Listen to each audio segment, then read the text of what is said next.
Okie dokie.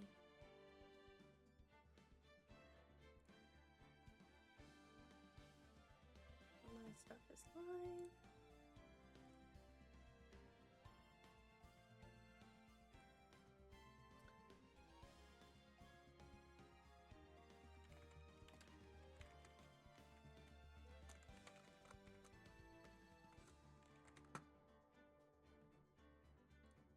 All right. All platforms live, but muted. Oh, no. I'm full on live. I'm just waiting. I was looking up for your little thingy to pop up so that I could put buttons. All the buttons. Thank you for giving into darkness, baby girl, Of and being course. first to stream. It was easy.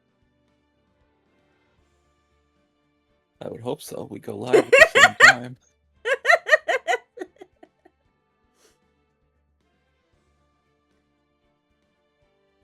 This mac and cheese is so fucking good. I've eaten it 3 different ways now. And every time has slapped. Thank you for the offering, my love. You're welcome, baby.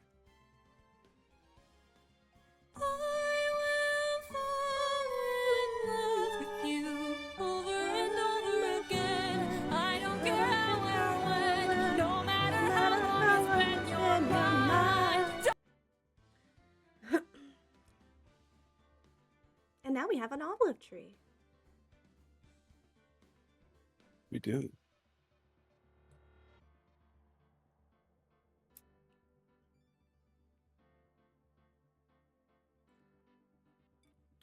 I can't tell if I like the buffalo turkey bowl more or this one.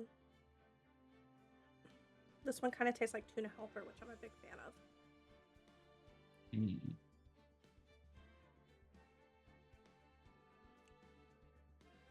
Tuna, help her.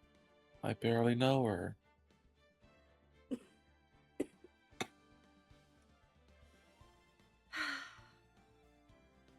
That joke never gets old.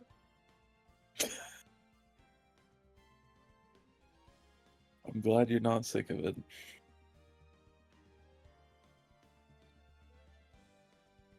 I could never be sick of that joke. It's one of my favorite ones. Are you gonna knock, baby?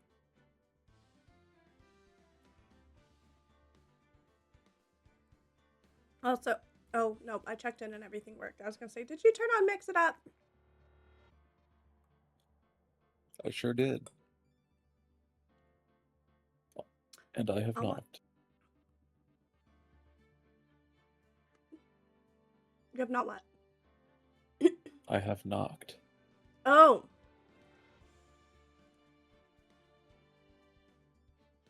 There we go. Whee! There we go. If I remember correctly, we're about fucking done with this case. Kinda. Yes. Kinda. It's about time. About time what?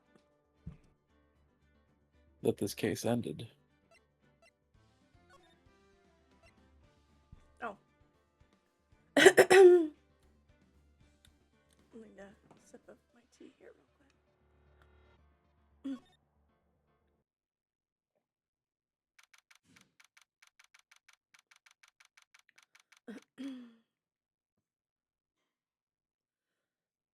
Damn it. Hold on.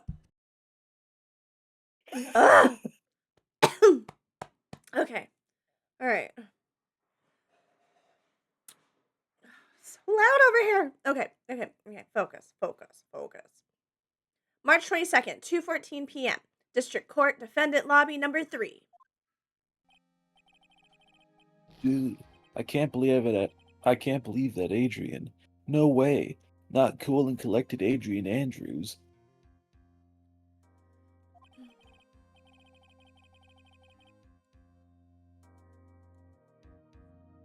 She's your manager. It would have been very easy for her to pull this off. The only person who had easy access to the knife you used at dinner was Well, her. So after the ceremony, during the break, huh?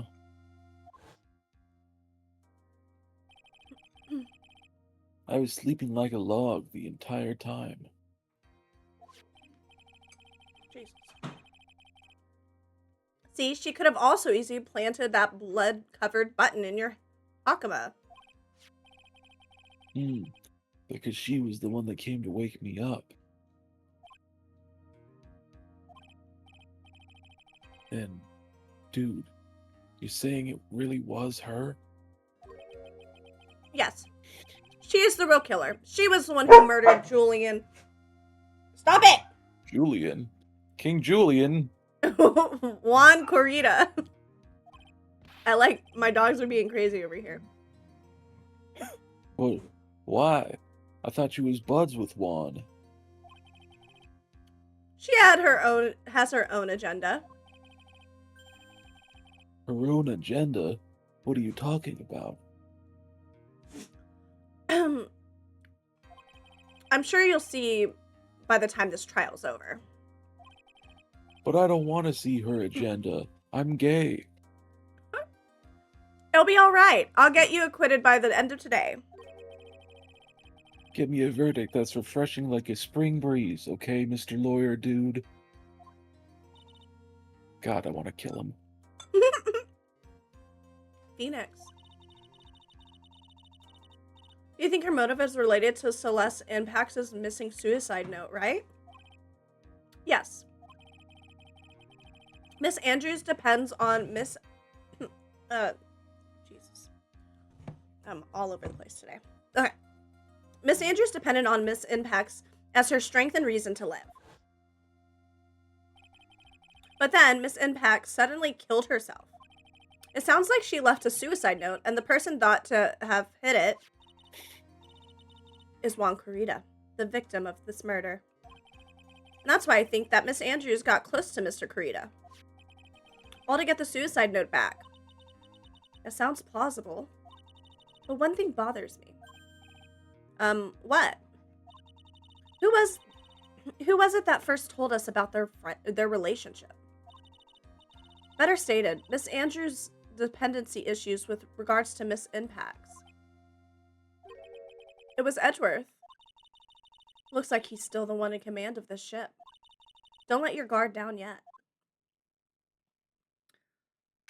I bet Phoenix would like to hold on to Edgeworth's mast. This is totally the will they, won't they part of the, story arc. Everybody knows you gotta keep them guessing until the story wraps up. It's true. March 22nd, 2:25 p.m. District Court, courtroom number 3. Rah, rah, rah.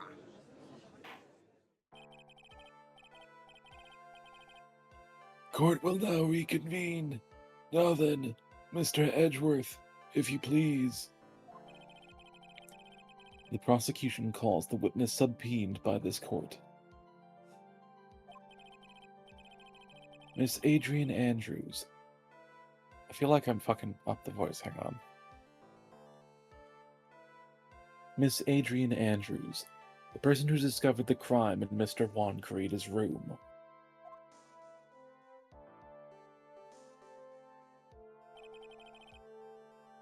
What is your occupation?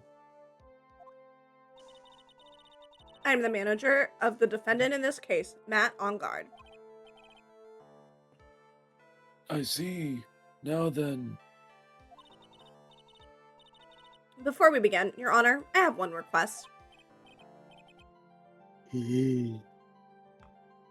Yes, sure. What is it? I'm sure everyone in this room is wondering the same thing. I would love to find out more about my relationship with the victim. After all, it was the topic of a certain weekly magazine recently. No. I have no idea what you mean. I've never even heard of Gossip Land. If the judge was ever a prosecution witness, he'd do all my work for me. Anyway, I was wondering if you could please tell us about your relation to the victim. Yes, I was seeing Mr. Kurita. I was also aware of the rivalry that existed between Matt and Juan. But this was a private matter between Juan and myself. So it was a fry and bait matter. Or was that bait and fry? Reminds me of fishing. But I didn't kill him. No one is accusing you of that. Except Phoenix. I think there's someone who would beg to differ.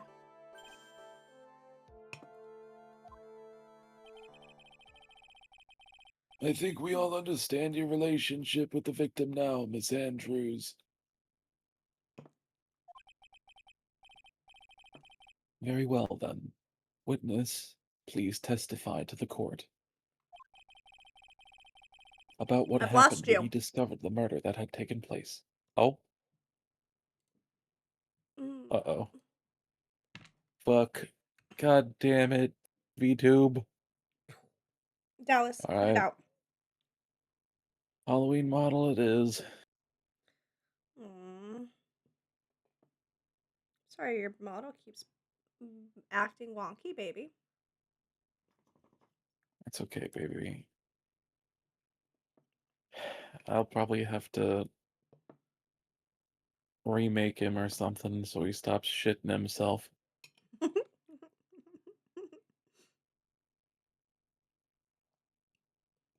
Hey, Lucille. Welcome in. It's probably got something to do with the fact that I made him so long ago when I barely knew anything about VTube. Probably just make him from the ground up again. That's fair.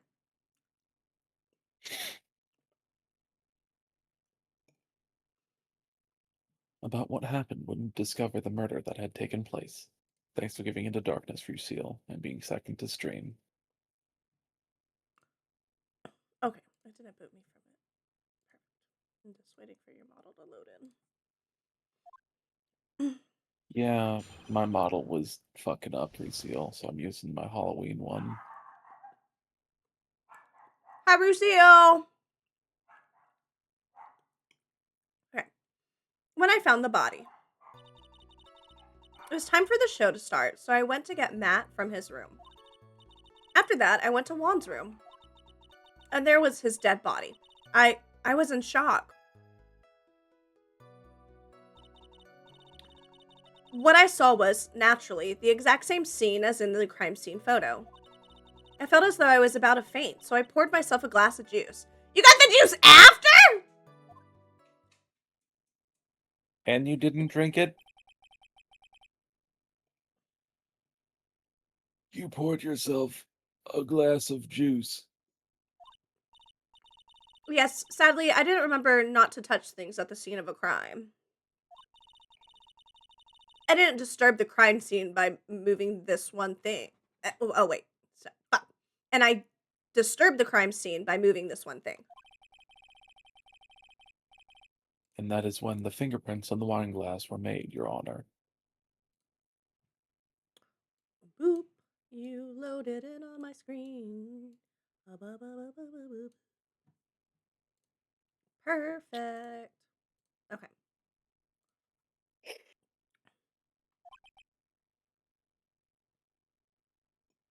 I see. Well, Mr. Wright, you may cross-examine the witness. Phoenix. She is one cool and collected customer, and she has the brains to match. Yes, I know. In order to catch a person like her, you have to avoid head-on confrontations. You should disrupt her pacing. Disrupt her pacing? She's the type of woman who is easily thrown off by things inconsistent with her thinking. So, you have to attack when she least expects it.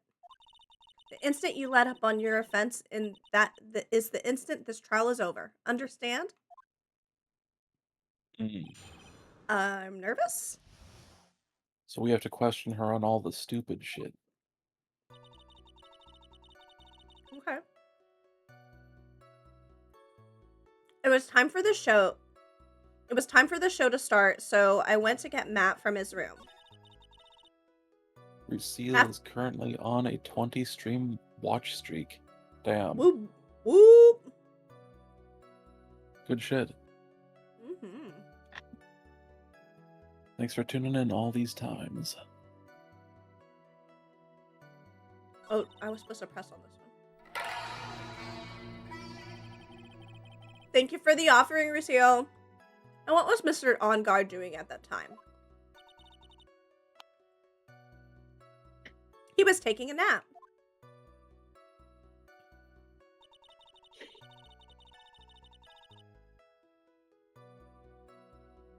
He was worn out from his mini performance at the Nickel Samurai during the ceremony. As the Nickel Samurai. Mr. On Guard did say he was taking a nap. Then I guess you could say it could not have been taken out of his room, yes? Excuse me? It? What are you? Right, I thought years of school would have taught you how to construct a sentence. If you can't make a sensible sentence with a subject, then I'll make one for you. Watch. Did you, Miss Andrews, remove Mr. On Guard's knife from his room? No.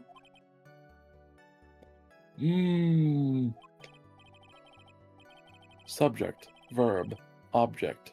Right. Did you skip basic grammar? The witness may continue.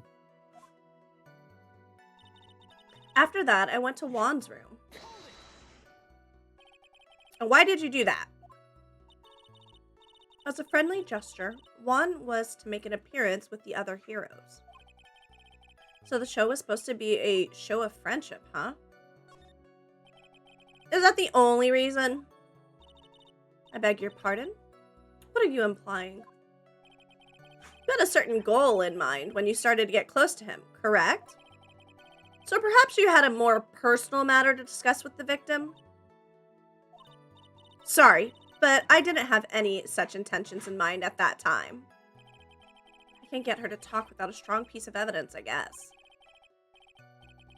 May we continue now? Witness, what did you see when you got to his room? And there was his dead body. I was in shock. You were in shock?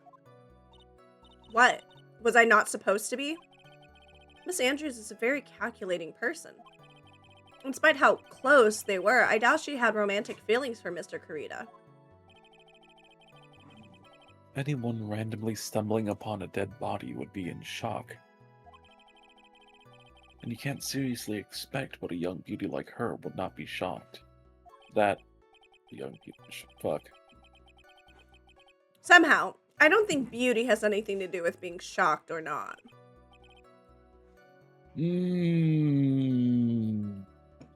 I see. Babe, is that why I'm easy to startle? Because I'm so pretty? What? It must be. I'm shocked very easily. This is true. What I saw was, naturally, the exact same scene as in the crime scene photo.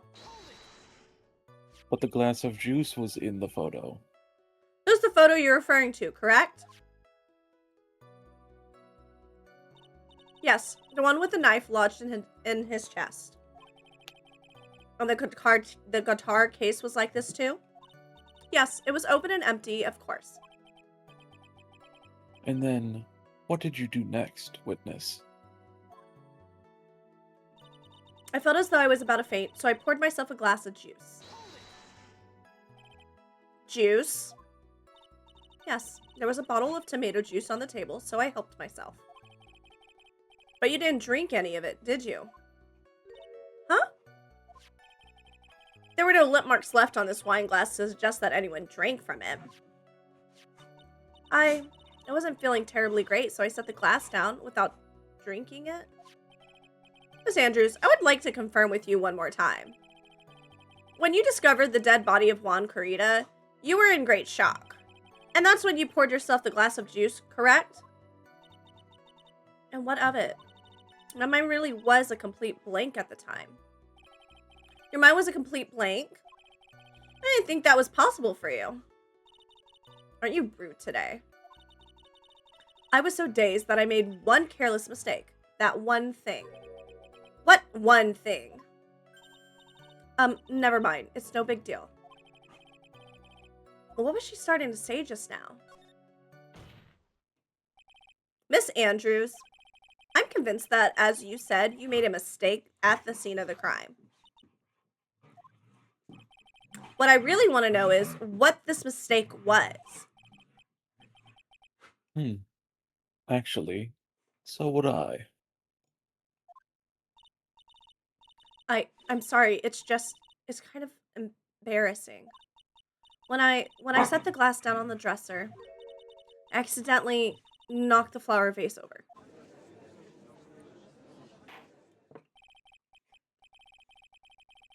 Flower vase? Are you talking about the one in the floor? What, the one on the floor in the crime photo? Are you good there, Maybe. This mess of glass shards.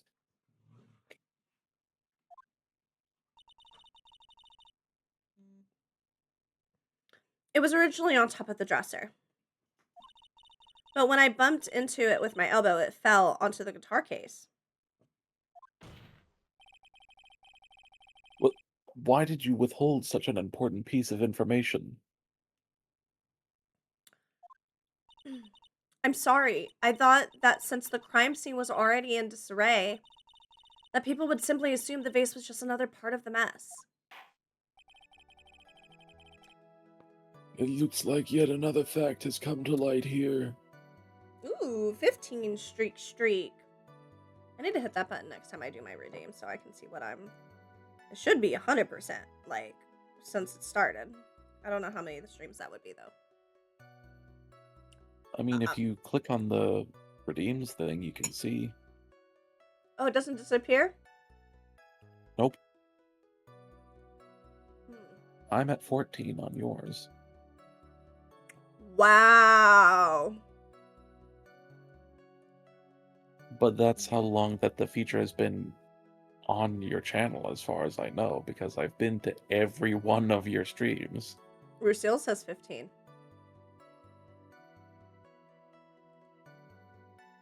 I don't know. But yeah, it's definitely not consistent. Mine says 4. It's all of yours. It's not consistent. It's broken. Yeah, I know.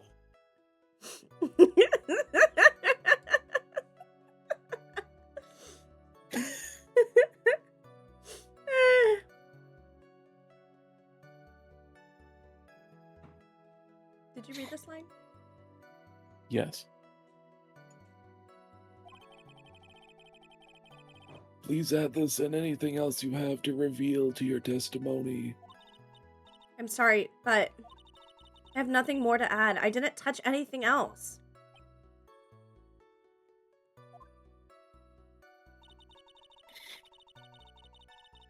I was the one who knocked the flower vase over where it fell onto the guitar case. Wait, what?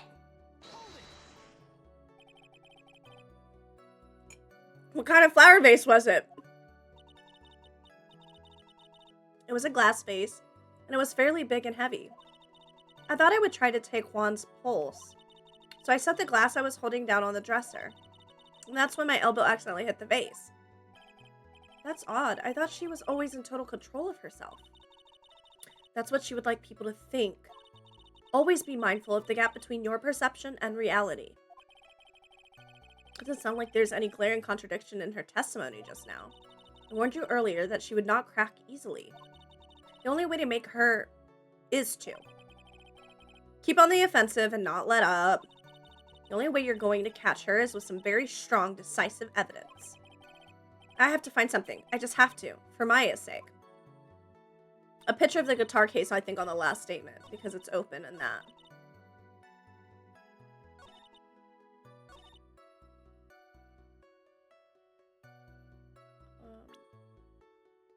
Makes sense. You could also present the glass of juice when she talks about the crime scene being exactly as it was in the photo, because it's there in the photo. So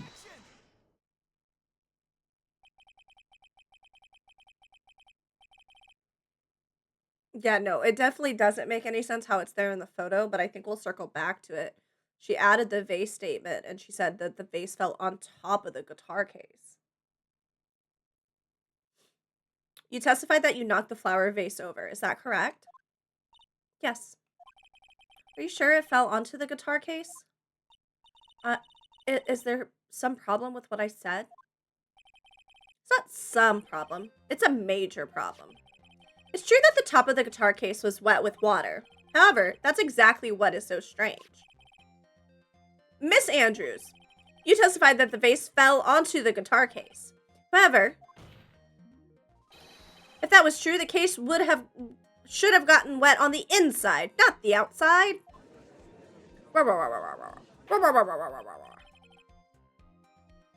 that's very true. Furthermore, there is one other strange thing about this guitar case. And what is that? Let's take another look at the crime scene photo.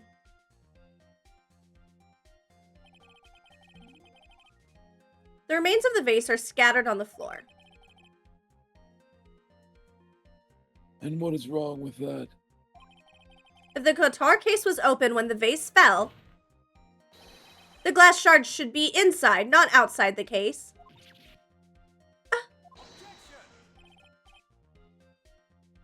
What is your point, Wright? That the case was closed at the time the vase was knocked over? Is that all? No, think back to what Miss Andrews testified to. She said that other than the vase, she didn't touch anything else. Every time you do a noise like that, I mark it. Oh.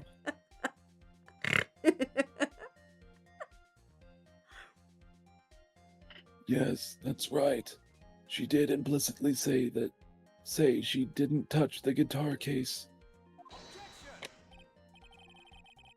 But this whole matter with the guitar case is a dead end. The bright red guitar was found at the studio. It has no bearing on this case at all. That may very well be. However, the empty guitar case does seem to have no relation to this case, doesn't it? Seems that there is no deeper meaning to the guitar case.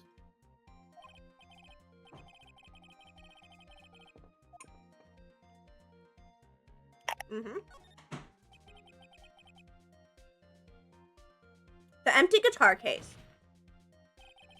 I believe this is a crucial piece of the puzzle! Huh. I can't believe anyone would reach for straws like this. But it is you. I can't believe I'm doing this either. That's what they said the first time they made out. I'll follow along. For now. It probably is.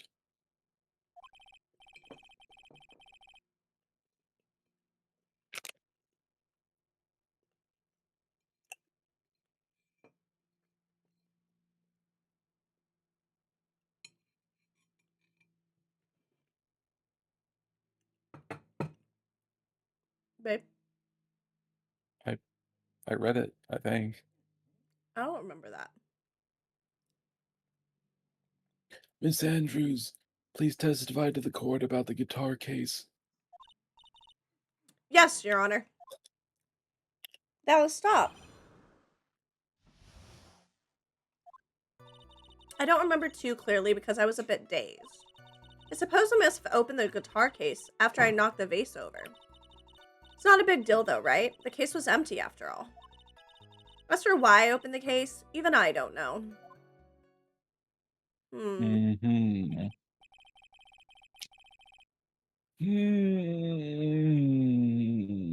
It looks like this really wasn't a very important point. This wastefulness is such a familiar feeling by now that it's almost comforting. Anyway, we'll just go ahead and start the cross-examination. Using any way to change the topic. A convenient escape for a weak man. He's being a dick for no That's why reason. you're the bottom. The guitar case. I don't remember too clearly because I was a bit dazed. Stop, Dallas. During your testimony just now, did you remember those events clearly in your mind? Well, you see. Are you sure you are the one who opened the guitar case? She's waiting for someone to tell her if she should answer or not. Sounds like her dependent side is taking over. Well, Miss Andrews. Yes, it was me. I suppose I must have opened the guitar case after I knocked the vase over. So, you opened the guitar case then? Yes, well, maybe. Why did you open the guitar case? Huh? Mr. Kurita's dead body was right there in front of you, wasn't it? I would think that the first thing you would do is call for help, not open a guitar case. As the witness has said multiple times, when she found the dead body, she was dazed.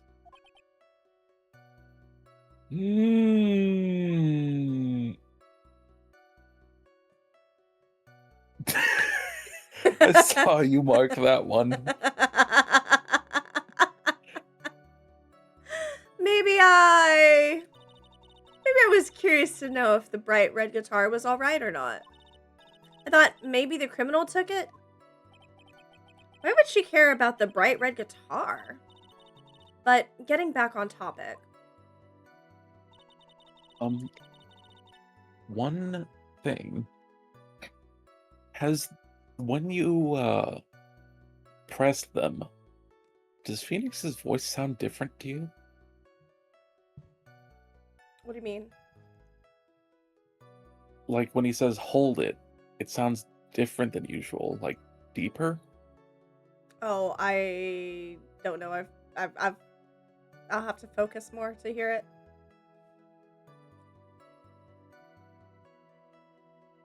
Because it sounds really different. It's not a big deal though, right? The case was empty after all. Oh, yeah, it does sound a bit different. Was it really empty? I was just wondering if maybe when you opened the case, the guitar was still inside. How long have you been a lawyer, Mr. Wright? Have a little professionalism. I'm doing the detective's jobs. We're far from professional. The bright red guitar was found at the studio.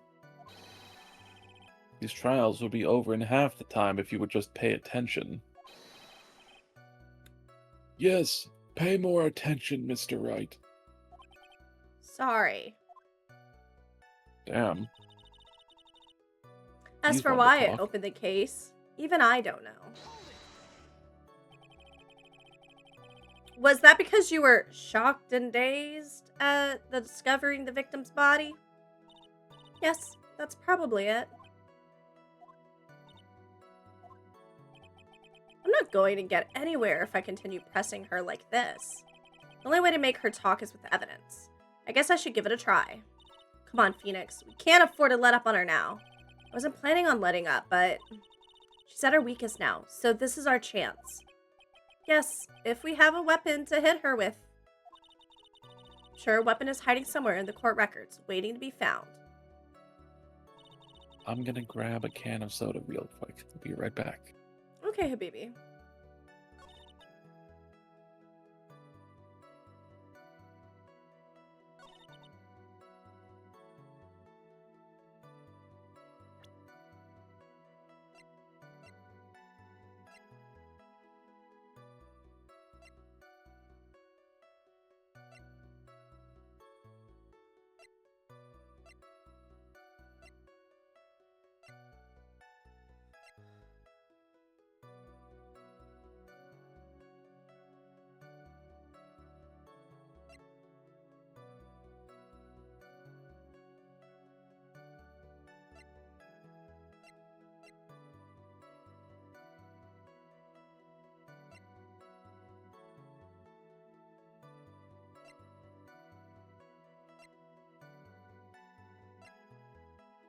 Hmm.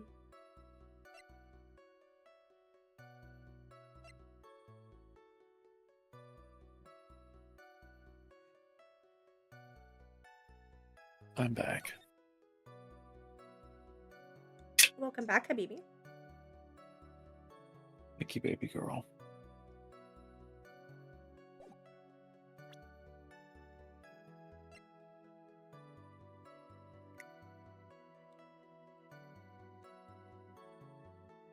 I have no idea which one to press on.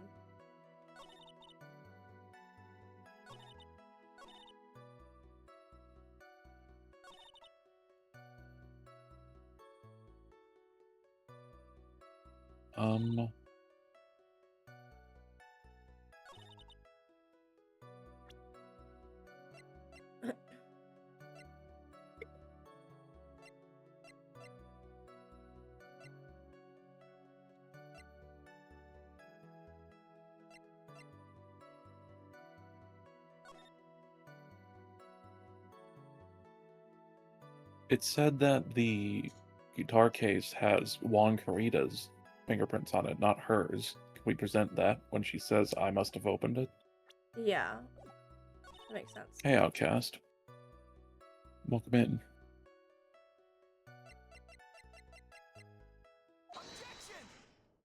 Good job, baby. His voice is so... Why did you point that out? Now it's all I can hear. I told you it's really different. I know, and I wish you am had well it because I would have outcast. just gone. I would have just been oblivious this whole game. Now it's gonna bug me. I am well outcast. I hope you are too. There's no way you were the one who opened the guitar case. Why would you say that? It's elementary, my dear. Because the only fingerprints on this guitar case are those of the victim.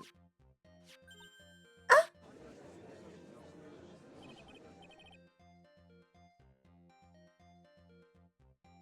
What is it, Miss Andrews? You shouldn't assume that I must have left prints just because I touched the case.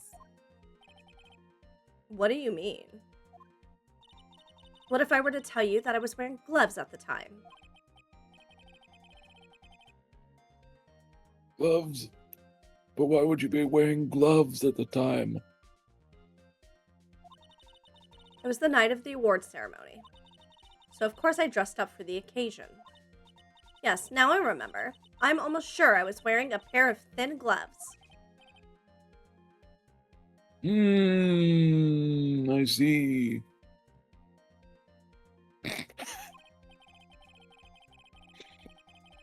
Well, Mr. Wright, it seems the witness was wearing gloves at the scene of the crime.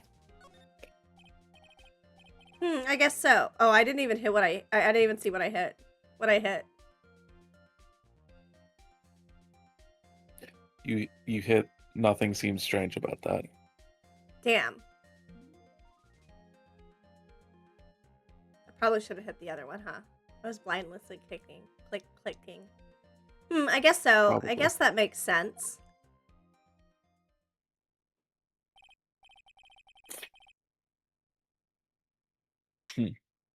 You're the epitome of a half-baked idea.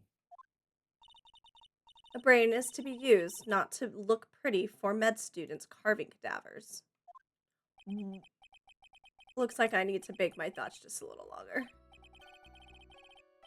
I like how they're roasting you for getting it wrong when getting it wrong would be really bad for both of them. Now, if the defense has no further objections, let's return to the testimony. Alright, let's try this again.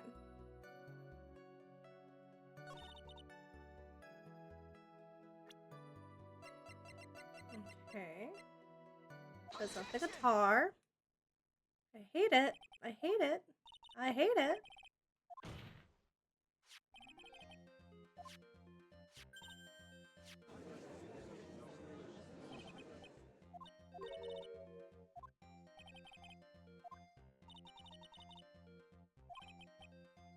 I'm trying to quickly go through it, but also not so quickly that I make the same mistake again.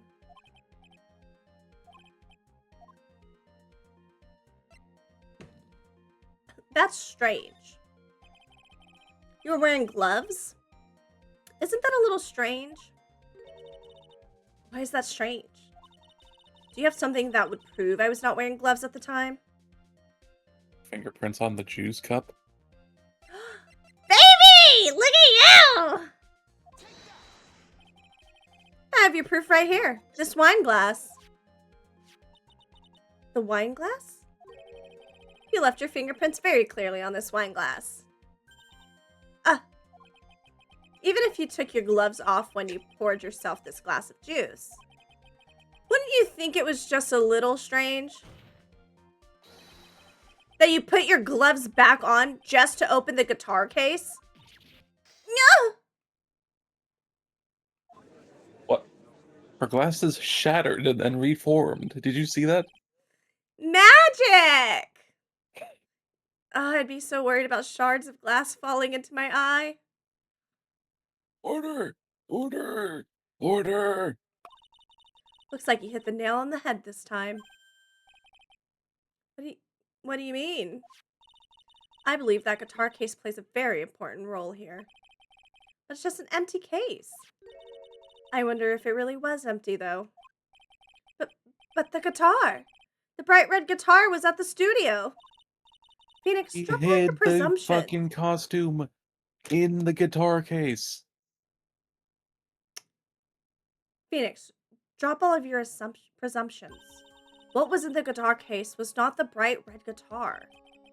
You don't mean it was a bright white guitar? Wait, that's not right either. Wait, whose costume was hidden in there? The Nickel Samurai costume. So she could go out of the room. Oh, but there was nothing in there. If she would have to take the costume with her. Yeah, she put it in that guitar case somehow. That's why it was empty. Oh, you're saying she wore the costume when she left after the murder? Yeah. I could have sworn the photo of the costume was them entering the room. I don't know. I don't really remember. But that's a good theory. No, leaving. Keep it in mind.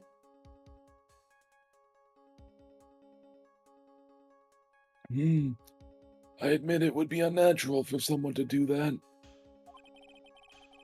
So the witness was not wearing gloves, despite the fact that on the case... Your Honor, this is obviously the defense's usual misdirection tactic at work. Steer the court towards an unrelated topic and lull us all into his misguided... No, Your Honor. Please, recall that Miss Andrews had testified that the vase... Sorry, I can't get over the voice. Fuck! Fell onto the guitar case. Which means that the case was closed. What? You know what the voice sounds like? It sounds like the guy from Dan to Dan. I forget his name. The main character. The male one.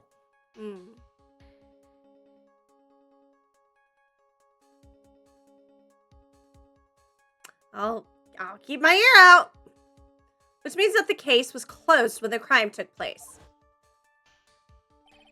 However, it is wide open in this photo of the crime scene.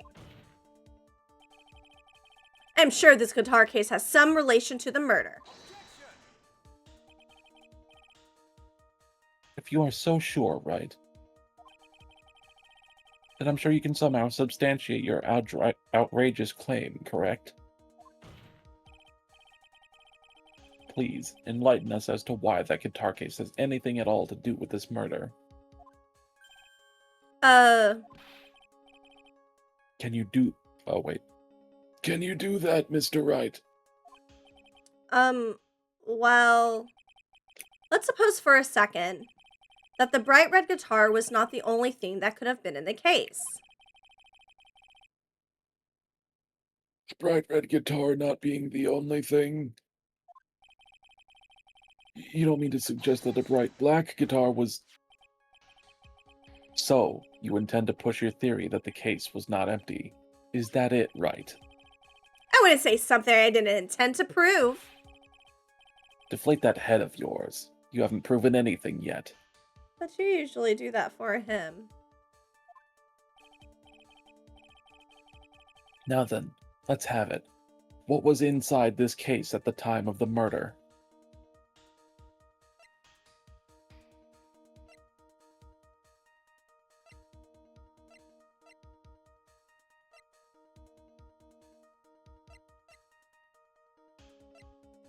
I guess, do we present the photo of this? That's my guess.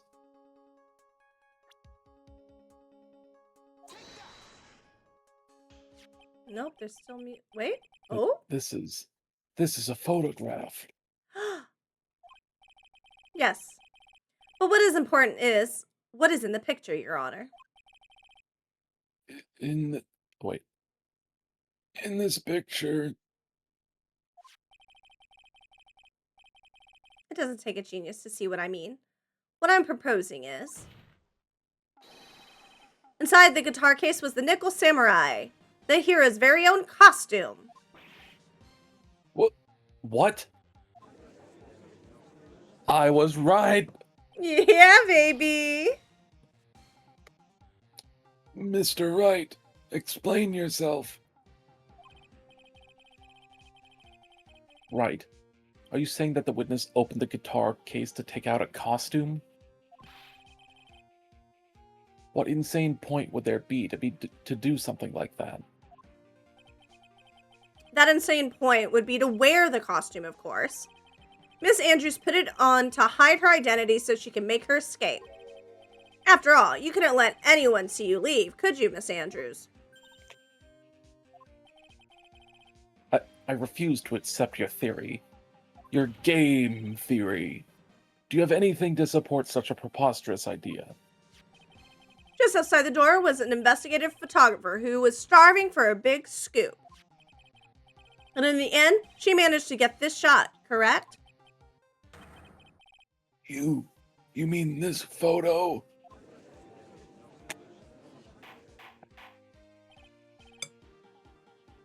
Order! Order! It looks like we've wandered into quite another mess again, haven't we? Nice job, Phoenix. Well, you know my strategy. Speak first, think later.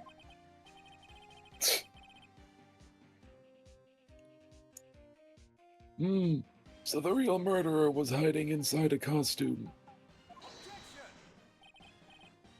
Wait 1 second, Your Honor. The Nickel Samurai's costume would have been Mr. Matt on Guard's. Why would something of the defendant be in the victim's room? And inside the guitar case, of all places. True. That is a little baffling. Mr. Wright, the court would like to hear your thoughts. What was this Nickel Samurai costume doing inside the guitar case? It was stolen from Mr. On Guard.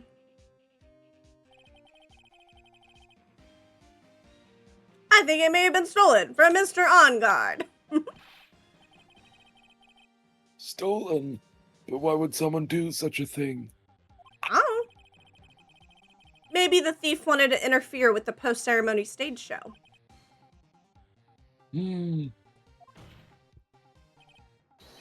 And so, if he didn't have this costume, then Mr. OnGuard would be forced to go naked.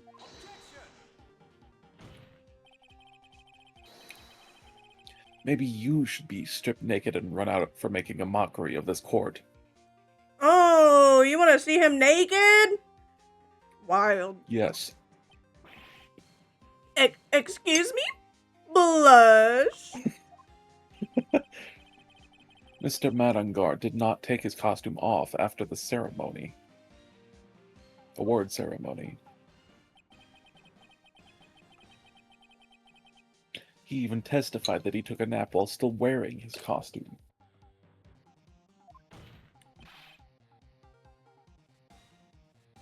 Is this not correct? Yeah, he did say something like that, didn't he? That's what I thought.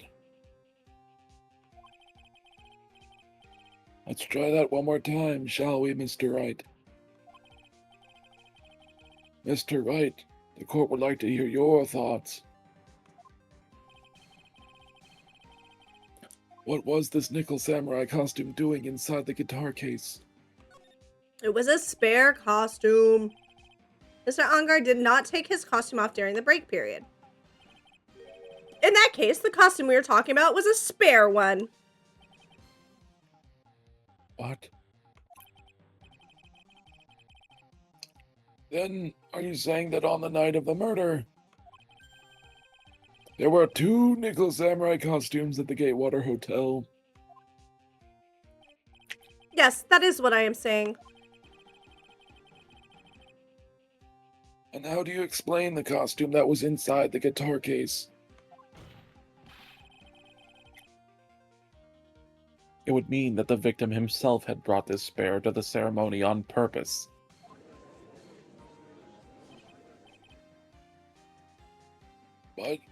But why?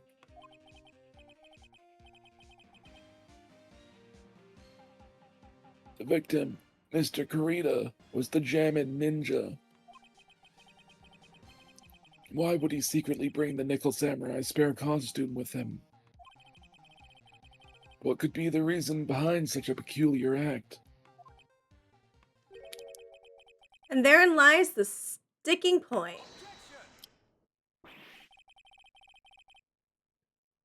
What are you mumbling to yourself about now?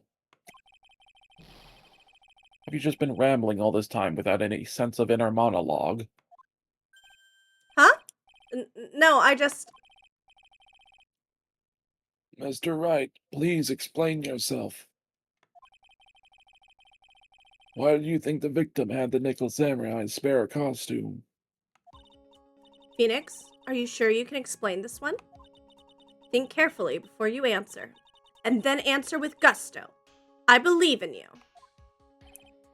Alright, this is what I think. The reason the victim brought the Nickel Samurai's spare costume to the hotel was... I think it's this. Like, I'm thinking the ceremony was about them swapping places or something.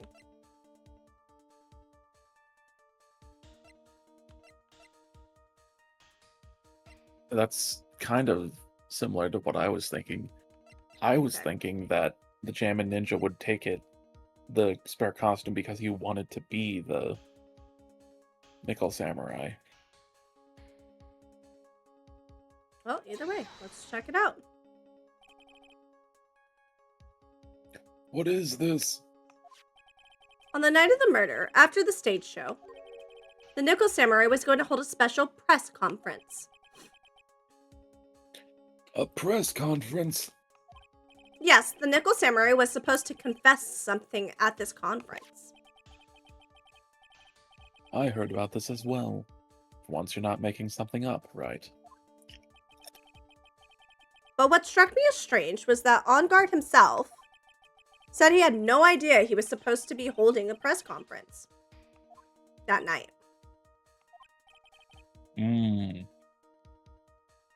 But how can that be? The way I see it, that can mean only one thing. The conference was set up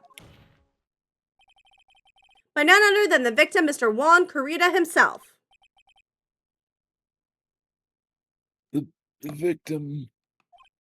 Yes, the spare nickel samurai costume was prepared for that very conference. Mr. Corrida was going to hold the press conference as the nickel samurai.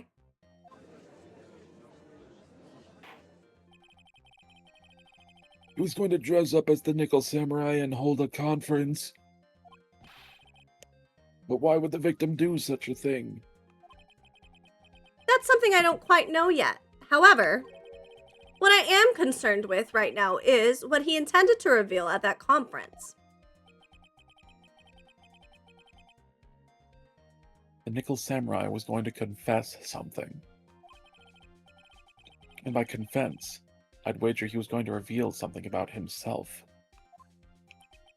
Which means that Juan Corrida, posing as the Nickel Samurai, was going to speak about Matt On Guard. Yes, I guess that is what it would mean. But if that's the case,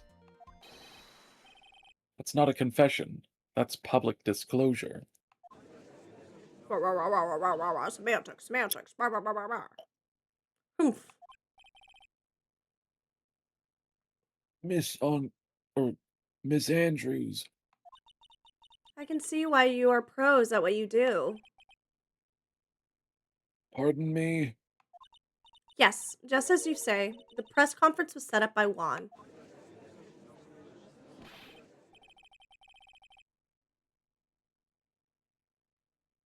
Miss Andrews, please offer us an explanation for this.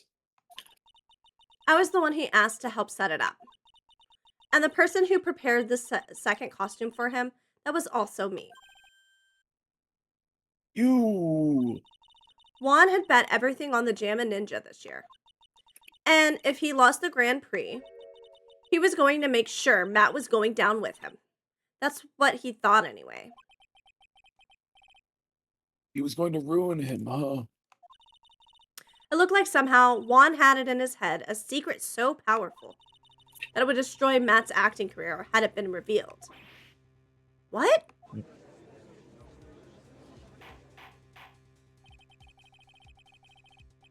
And do you know what the secret of Mr. On Guard's is, Miss Andrews?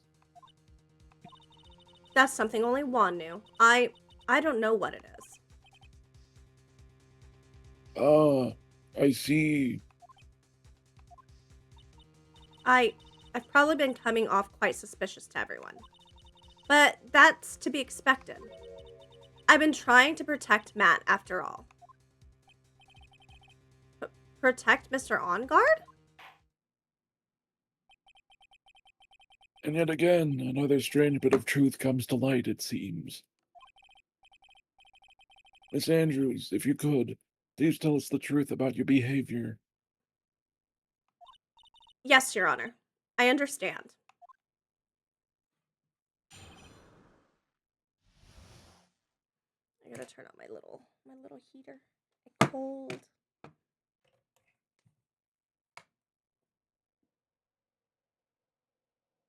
Okay, it doesn't look like it's picking up on anything, right? Not I don't loud. hear anything. Perfect. From the moment I saw the crime scene, I had a feeling that Matt was the murderer. That had to kill Juan no matter what. And he didn't have an alibi for what he was doing at the time of the murder. My thoughts were confirmed by the evidence, of course. The button and the knife. But I'm Matt's manager, so I felt that I had to protect him. Being convicted as a murderer? This does account for everything. Well, I am the logical type. We're finally seeing her true self. She is more nervous than a scared rabbit. If the defense can find no fault with this testimony, I am ready to make a ruling.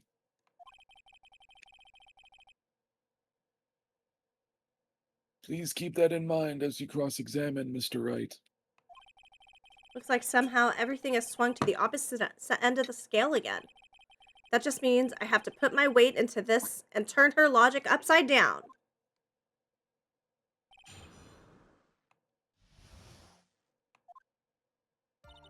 From the moment I saw the crime scene, I had a feeling that Matt was the murderer. Would you say that was your intuition speaking to you? Don't confuse my methods of reasoning with your own. Ugh. If you want to prove that someone did something, you need 3 things. 3 things? A motive, an opportunity to commit the crime, and finally, decisive evidence. And if you think these 3 things through, the answer becomes quite clear. You should have already known that, Phoenix. They didn't teach that to us in school, at least not from what I remember. May I continue now? Matt had to kill Juan no matter what.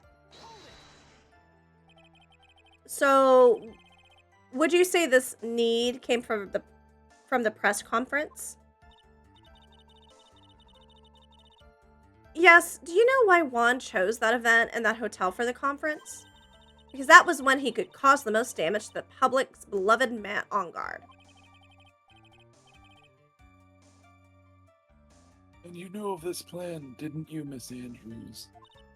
Yes, because I was the one who set up the conference and prepared the costume. But I'm sure Mr. Ongard himself didn't know anything about the press conference. Oh, really? Can you show me any proof that he didn't know about the press conference? Anyway, the important thing here is that this information was not in your testimony. Yes, I agree. Miss Andrews, please correct your testimony if you please. Grasping at straws now, are we, Mr. Wright? I know what his motive was, but I don't have any way to prove I'm right. Has Mr. Ongard done something to hurt or betray you personally? Why do you ask?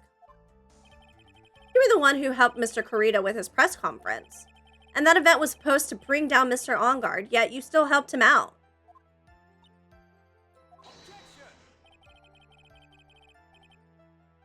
The person on trial right now is Mr. Ongard, right?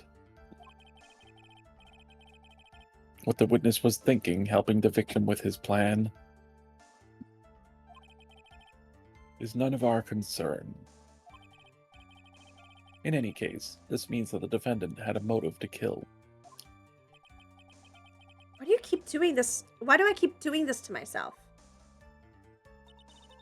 He didn't have an alibi for what he was doing at the time of the murder.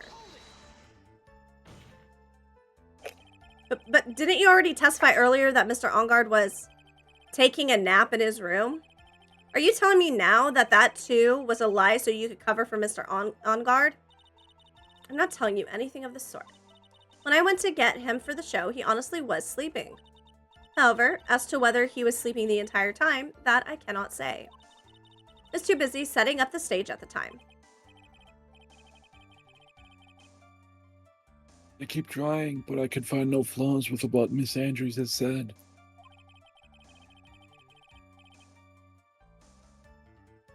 I can't say the same for some people here in this courtroom, however. Wow. The judge is glaring straight at Mia. He's glaring at you, smart guy. My thoughts were confirmed by the evidence, of course. The button and the knife. You can hardly call the knife decisive evidence. The fingerprints on the knife could very well be a clever camouflage. Then what about the button? The button? It's clear from the crime scene that the victim and his murderer fought. And during the fight, the killer ripped the button from the Jammin' Ninja's costume. You're talking about this button, correct? That button was found in the pleats of Matt's hakama, isn't that correct? I would think that makes it very decisive evidence. Ugh. Like you were outfoxed again, Mr. Wright. Anyway, the knife doesn't prove a thing. Please fix your testimony. I can't stand the sight of a man who can't gracefully accept his defeat. Thank goodness Mia can still look at me. With an icy stare, yes. Why is everybody being so mean? Yeah.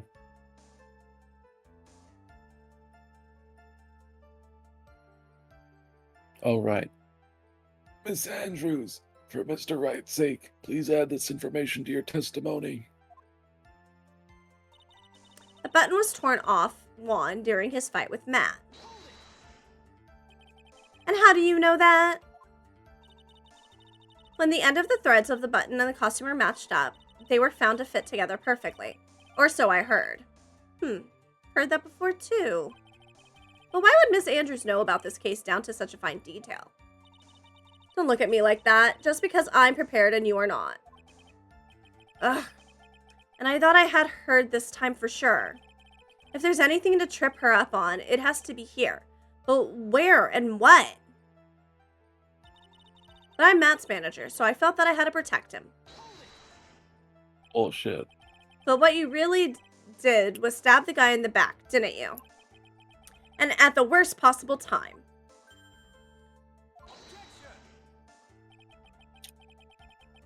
Who's to say she really stabbed the guy in the back, as you put it? This witness could have disclosed things about Mr. Ongard at any time. Why, then, would she wait until there was a large audience before doing so? It's the same reason why Mr. Corita planned such an elaborate conference. Miss Andrews wanted to cause Mr. Ongard as much damage as she possibly could. This witness bears ill will towards the defendant. This isn't the Phoenix Wright Wax Philosophical Power Hour. And please, stop slandering the witness. As I expected, Miss Andrews' testimony seems pretty solid. Really? Because to me it sounded a little wishy-washy. Wishy-washy? Well, I guess we'll see if I press a little more. You should know this by now. But you'll need strong, decisive evidence to make her talk. Got it, Chief. I'm going to pin you down this time, Miss Andrews. Okay. So she talked about, she knew he was the murderer. She knows what the motive was, but she can't prove it. Alibi, button. Okay.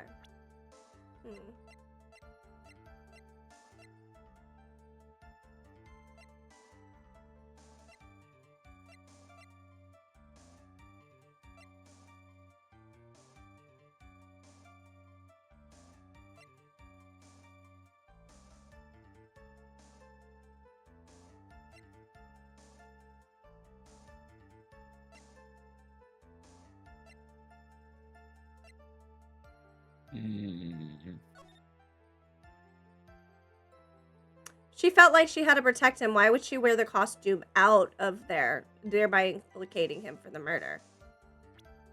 Yeah.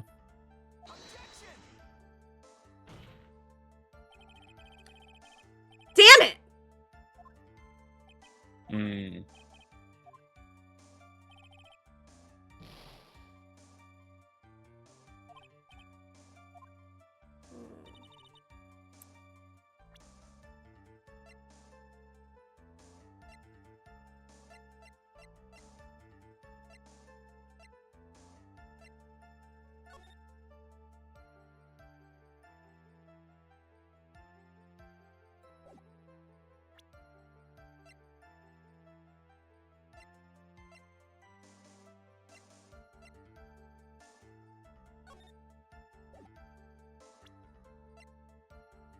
Maybe the same one for this.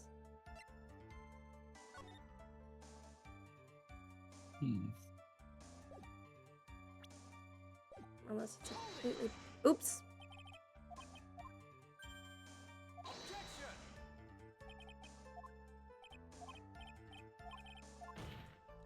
Ugh.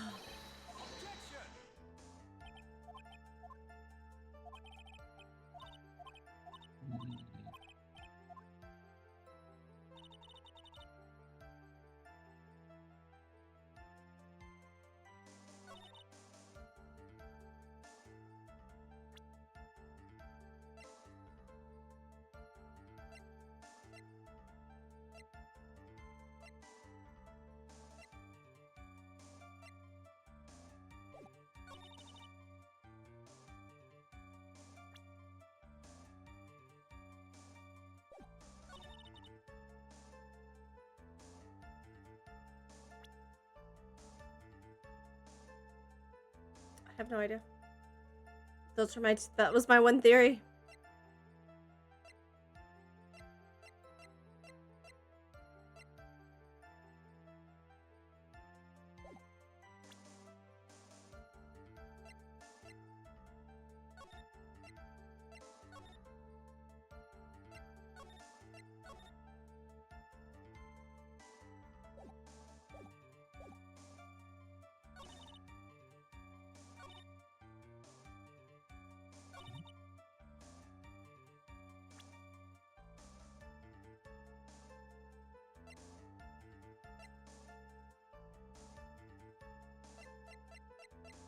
Did I say maybe this and then present it? I think I did. The guy who was killed. Uh-huh. What, Juan. There's only one wound on him, right? Yeah. He was strangled. And then after he was strangled to death, they stabbed him with the knife.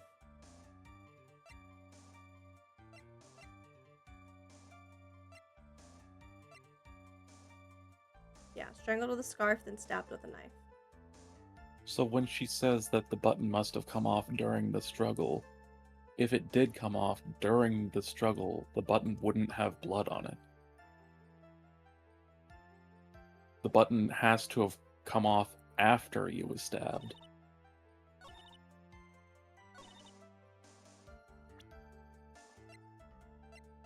It's true. It's very true.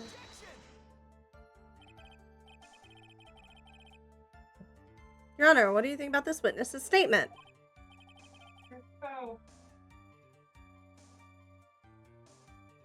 I'm not sure I follow you. It clearly contradicts the, I thought... Damn it. Fuck. Damn it. Fucking what then? I think that makes sense, though. I'm just... Maybe that comes up later? Yeah. Doesn't make sense.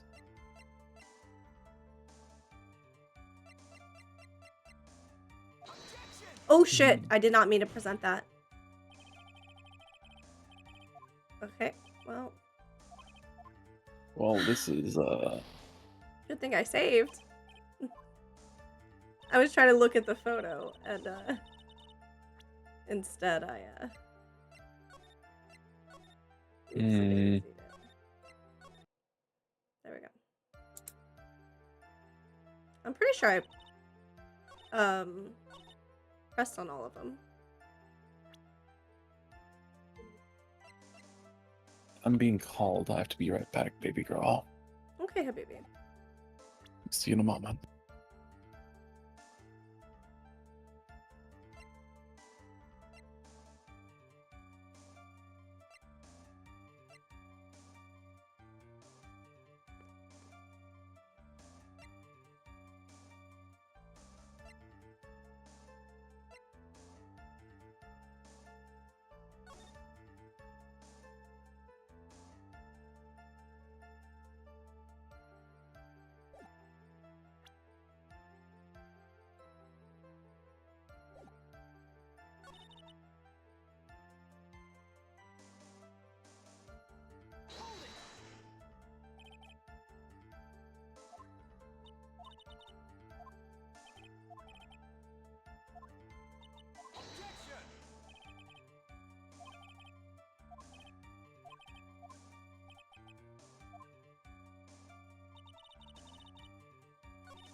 Did I present this one already?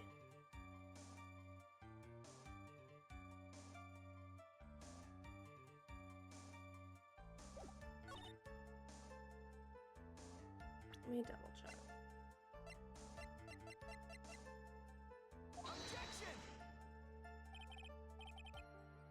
Okay, yeah, I did present that one.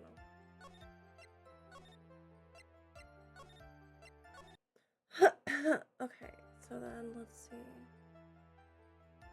We thought maybe it would be the photo.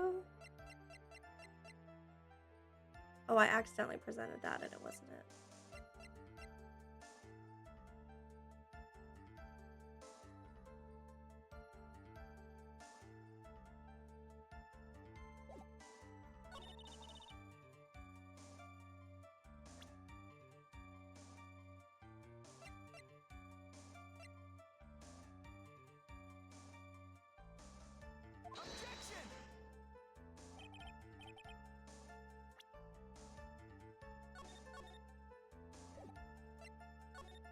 Hmm.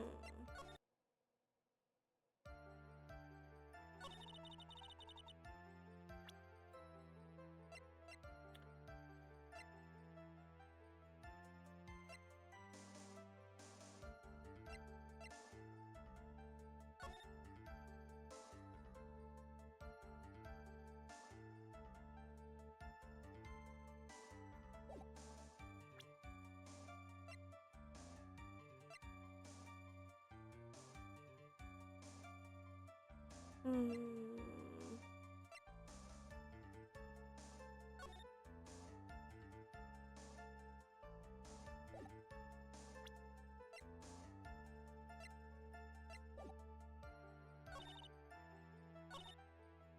When I saw the crime scene, I had a feeling that Matt was the murderer. What would make you think they were the murderer?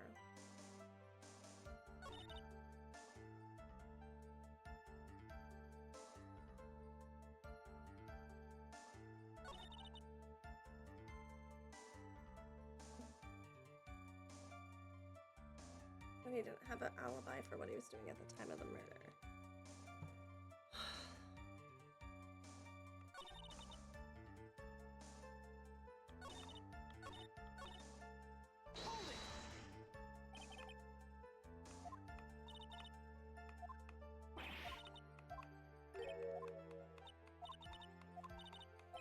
Okay, we for sure pressed on this one.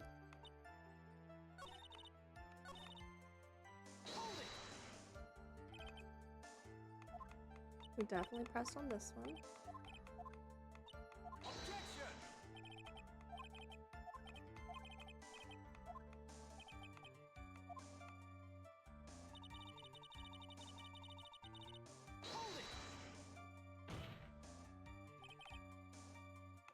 And this one we for sure did too.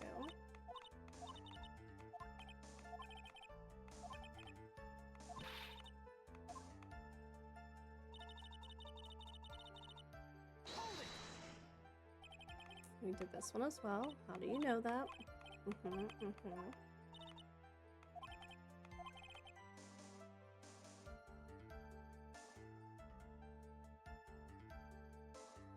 there's anything to trip her up on, it has to be here. But where and what?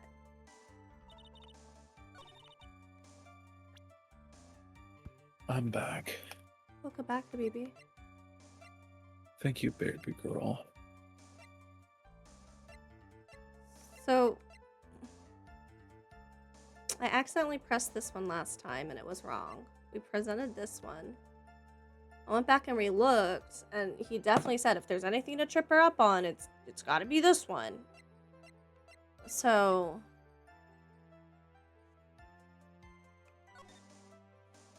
maybe this one. There's no blood on him if he committed the murder. Oh no, we already established it was her in the costume. Yeah. Who's coming? Huh? Hi, Dawn. Throwing it back crazy style right now? Well, don't throw your hip out or something.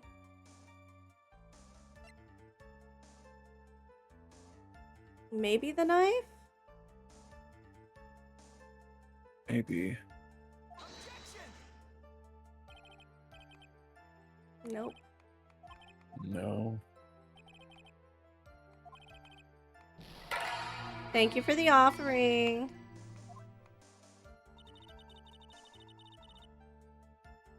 I was going through to make sure that I actually pressed every one of them.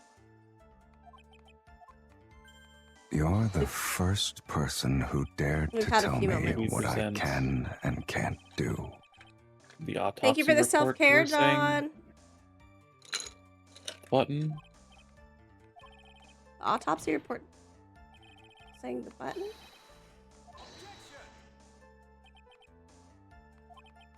For the autopsy report to show, like, the button had to have come off after he died?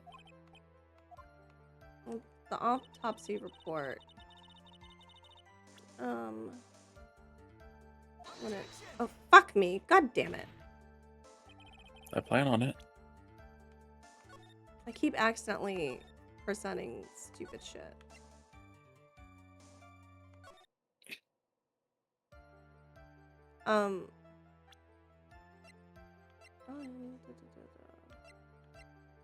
Strangled with a scarf, then stabbed with a knife.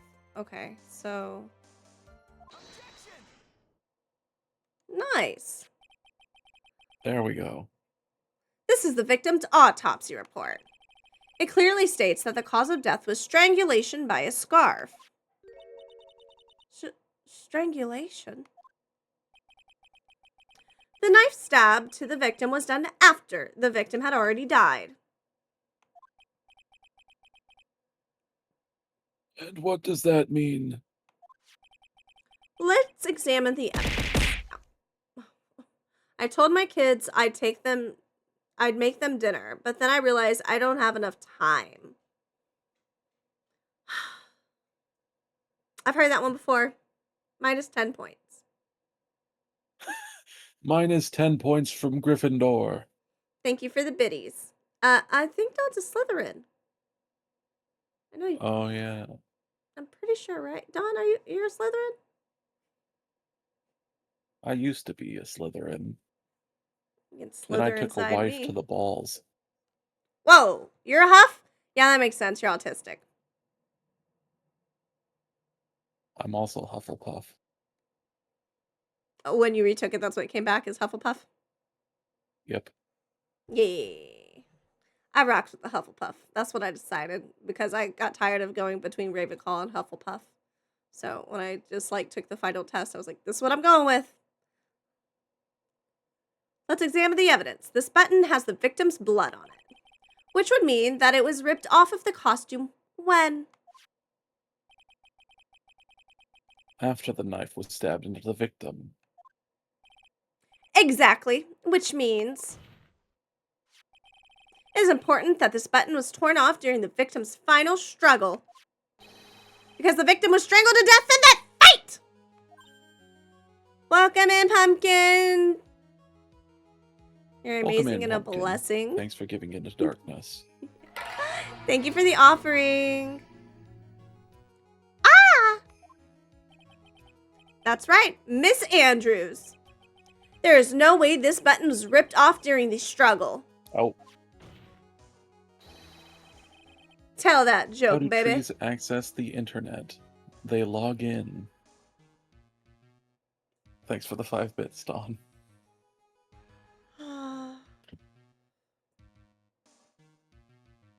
I like that one better than mine.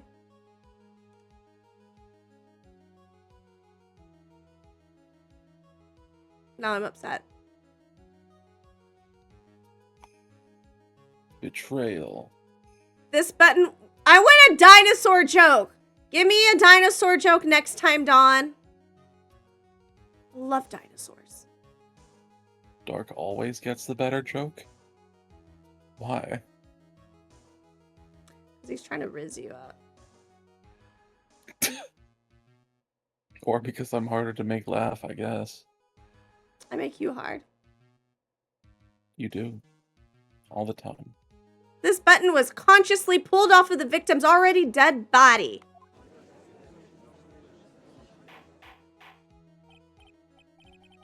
Order! Order! What is the meaning? What is the meaning of this, Wright? So what if the button was turned off of the body after the victim had already died? What does that change? Let me ask you one simple question, Mr. Edgeworth. Can I suck your cock? That's what he wants. I can't not ship them. I like that you've accepted this. I have. Why was the button torn off? What purpose did that serve? What purpose? We now know that this button was torn off during the fight. So the murderer took the time. Not torn off during the fight. So the murderer took the time and effort to purposely rip this from the victim's body. That would mean that the murderer had something in mind, wouldn't it? Mr. Wright, does this mean... Does this mean you know what the murderer wanted to do with this button? What was it? To pin the crime on guard. Touché. There is only one logical reason for doing something like that. It was to pin the crime on Mr. On Guard.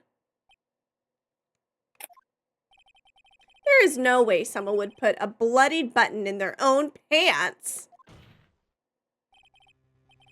That's right, Mr. On Guard was set up. But the real killer, of course. By the real killer, of course. I can read, I promise. I believe you. Well, yeah, you had to listen to me rant for like an hour about books today. This is true. And the real murderer is...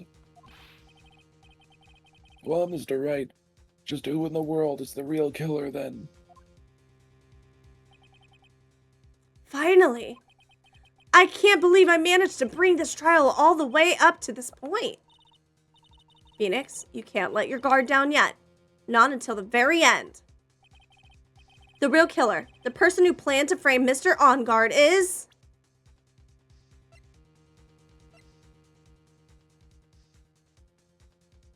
I mean... Miss Adrian Andrews! I choose you! You and Mr. Go. Carita's... Quick attack! You are Mr. Carita's killer! What?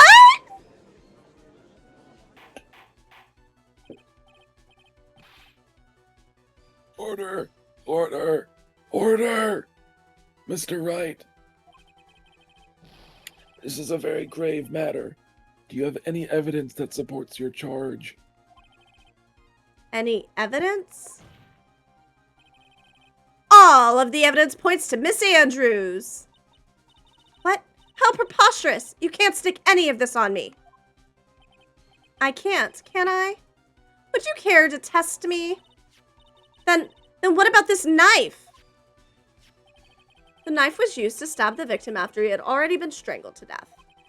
It was used to throw suspicion onto Mr. On Guard, naturally. The knife covered in the defendant's fingerprints could only be taken from his room. And the only one who had dinner with him and knew which knife to take was you. Ah! Then, what about the button that was found in Mr. Matt's hakama? This button was removed from the victim's body after he had already died. The only people who could have done so were the person who found the body or the killer. However, if Mr. On Guard was the real killer, there's no way he would have put such incriminating evidence into his own hakama. Ah! The only person who could have put this button into Mr. On Guard's hakama is the person who went to wake him from his nap, which is you, yet again, Miss Andrews.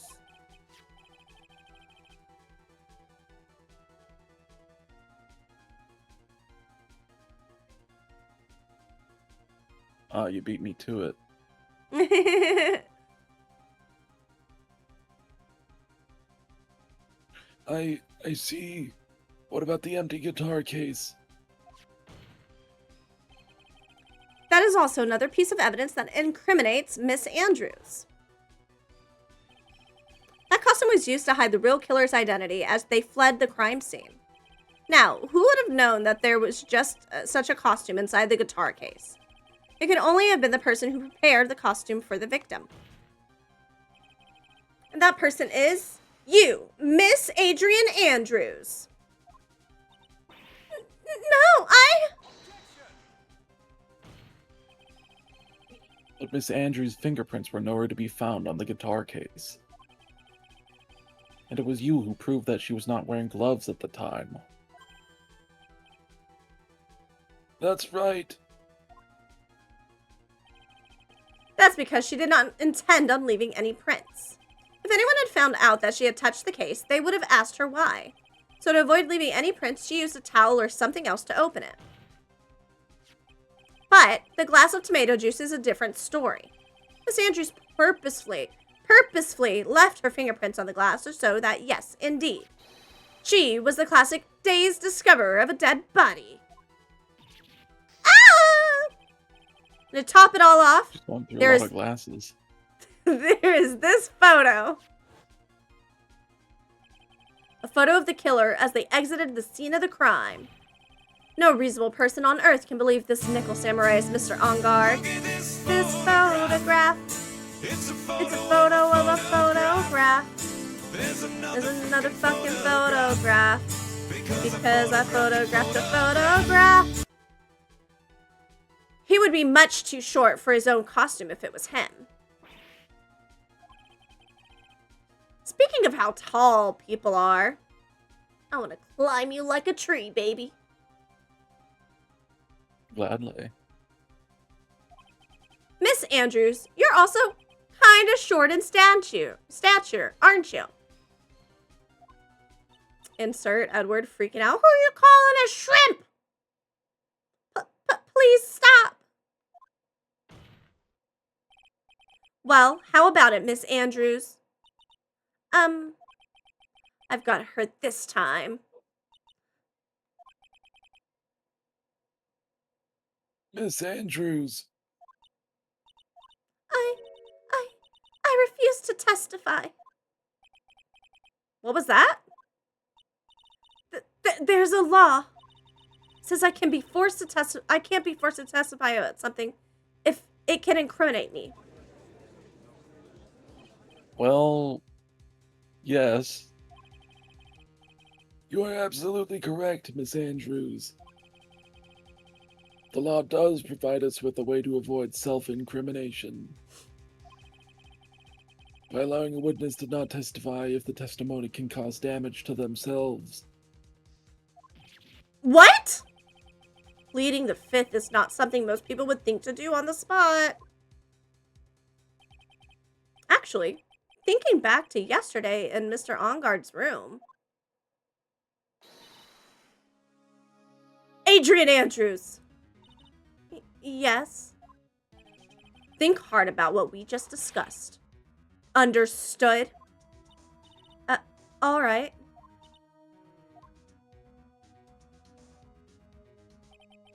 That's it.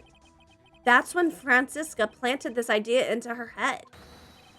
She must have told Miss Andrews to not testify if things looked bad. You did a good job proving everything up to this point, Phoenix. But there's still one thing you haven't done. Something I haven't done?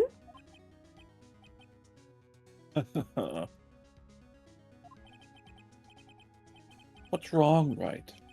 Are you finished already? Run out of evidence?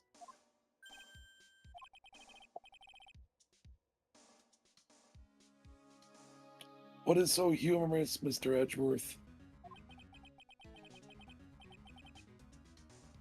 I'm sure you realize this as well, Your Honor. But everything the good lawyer here has proven up to this point is meaningless. What? Everything you have proven is circumstantial. Circumstantial? Yes, circumstantial. You have yet to provide a single piece of definitive proof. Proof that Miss Andrews did in fact harbor a wish to murder Mr. Kurita.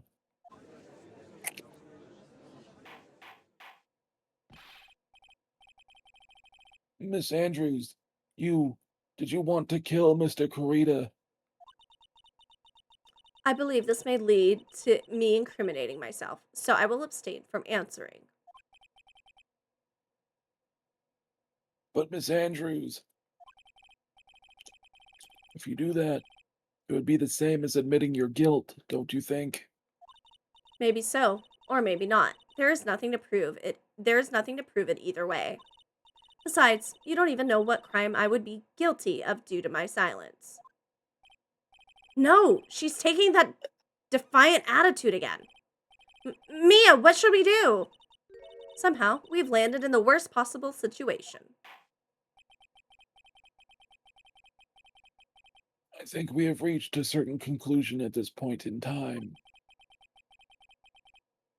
Miss Adrian Andrews has refused to testify. And the defense's theory that she is the actual murderer has not been fully substantiated with solid, definitive proof.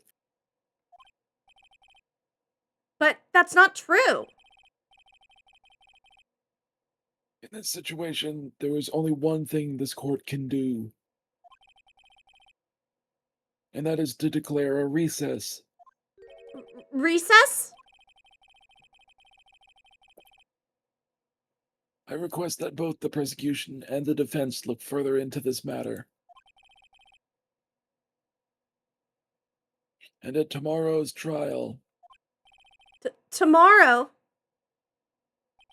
We don't have a tomorrow. If we don't get a not guilty verdict today, then...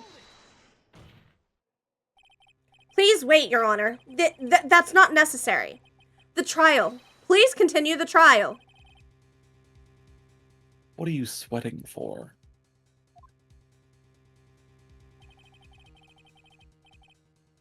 Your client is getting one more day to live, isn't he?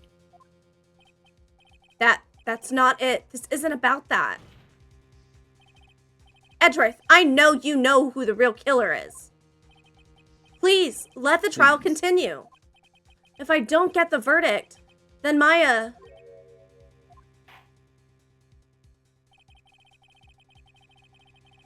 But it's impossible to continue as long as the witness refuses to testify.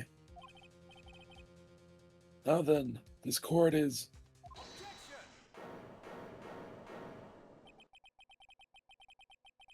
It is not impossible for this trial to continue. Mr. Edgeworth, what are you... It's true Miss Andrews holds the right against self-incrimination. However, if the topic of a conversation were something unrelated to whatever she may be guilty of, then she has no right to withhold testimony. Yes, that is very true, but... Actually, there is one little thing that I'm curious about.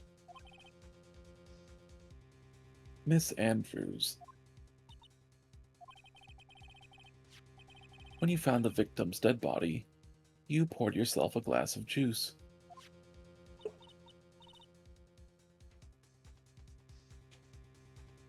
Oh, that's me. Yes, and? I can't help but think how unnatural that is. Usually when one finds a body, they are shaken up, not stirring a glass of juice. So my actions were unusual, but I've already... Before you speak, I want to state that if you have a reason behind your actions, I would like you to testify to that effect. Hey, Titan, welcome in. Testify? Your Honor, I would like to request that the witness testify again.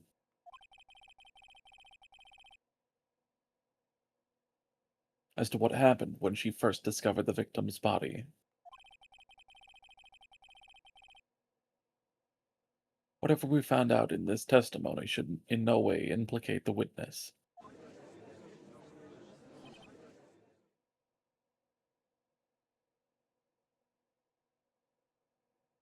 I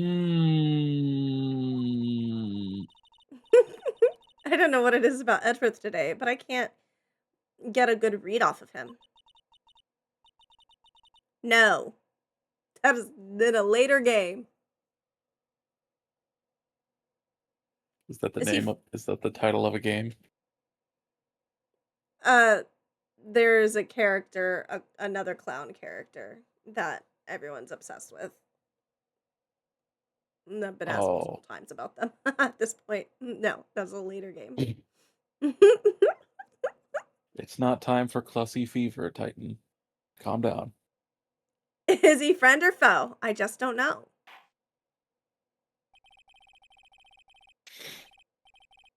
The court acknowledges the prosecution's request. Miss Andrews, if you please. When I found the body. The glass of juice. I didn't really pour it for myself. I was surprised when I walked into the room and saw it in that messy state. And Juan, he was sitting slumped over and tired looking in the corner. When I saw him sitting like that, the thought that he was dead didn't cross my mind. To be honest, I thought he had just fainted or something, so I went to pour him some juice. When I realized that he was dead, that's when I knocked the flower vase over. Bullshit. You said you found the fucking crime scene exactly as it was in the crime photo, and he's got a fucking knife in his chest. You stabbed him. You liar. Oh. So you poured that glass of juice for the victim. Why didn't you say so in your earlier testimony, you fucking liar? I didn't think I needed to include something so trivial. Phoenix, be careful here. If you can't find anything wrong with this testimony, then there's nothing left. I know. Edgeworth, what the heck is going on in that brain of yours?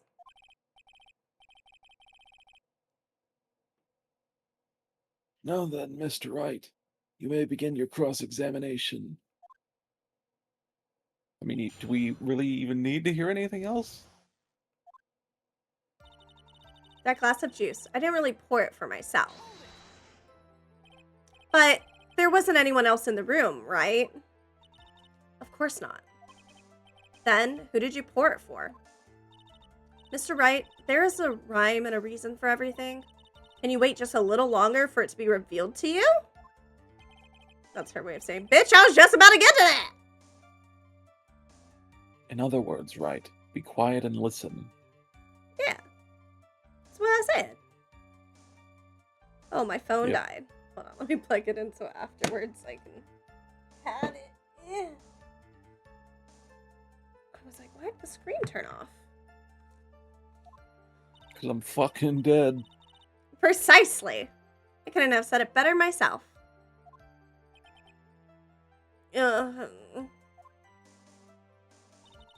was surprised when I walked into the room and saw it in that messy state. So, it was a mess?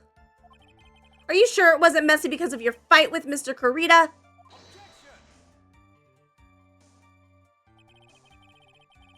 Understand your frustration at not being able to prove your theory. However, before you go accusing people of crimes, go find yourself some evidence. Wow, rude. Grr. And then, what did you see next, witness? And Juan, he was sitting slumped over and tired looking in the corner.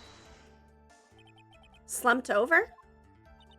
Yes, he was just sitting there with his head tilted forward, eyes closed. He really looked like he was sleeping. Is it just me, or did that right there sound a little odd? I wonder why. When I saw him sitting like that, the thought that he was dead didn't cross my mind. Then what did cross your mind? I thought maybe he had smashed everything up in anger because he lost the Grand Prix. And then felt tired after his rampage, so he decided to take a nap. Anyways, that's what I thought. I see. So you didn't think he was dead at all? Definitely. To be honest, stab him. I thought he had just fainted or something, so I went to pour him some juice. You thought he fainted? I thought he was asleep at first. But then the room was in such a messy state, I thought maybe he had gotten into a fight with somebody. Wait, you just said you thought he smashed up the room, and now it's... And that's when you went to pour the glass of juice? Yes, he always has a hard time waking up. So Juan always had a glass of tomato juice to drink. I see. And after that, what happened next? When I realized that he was dead, that's when I knocked the flower vase over. How did you come to realize that he was, in fact, dead? I shook him over and over, but I never got a response. So I set the glass down on the dresser and tried to take his pulse. I was shocked and staggered backwards. And knocked the flower vase over. So that's what happened. Yes. This is what it all comes down to. Huh? This is the absolute end for both sides. And Adrian is letting her guard down. Phoenix, now is our best chance yet to kill the prosecution's case. Isn't that a bit harsh? Miss Andrews, will you tell us the truth this time?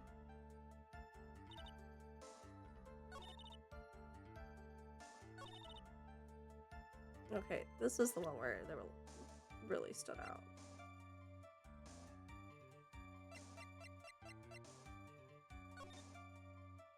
Slumped over, eyes closed, okay. I thought it was the fourth one. The fourth one? Yeah, where she's like, the thought that he was dead didn't cross my mind. Oh, yeah, that's fine. I just was looking at what... I was trying to trigger what I wanted to look at, and it was... I wanted to see the photo of the murder scene to see if it made sense with what she was saying. Okay, the knife would have been in his chest if they came in and they weren't the one that stabbed them. Yeah. So should we present the knife? I think we present the crime photo. But the knife isn't in the crime photo, so that's why I was worried about presenting that. Okay. It is. It is? I didn't see it in his chest. So you It honestly is. didn't think he was dead when you found him? Am I blind? Oh! I kept thinking that was a ribbon that went across the two buttons.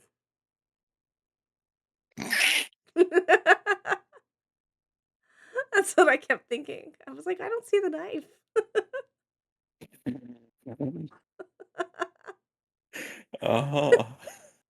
You telling me you couldn't believe that's just like a strap going across the two buttons? Not at all.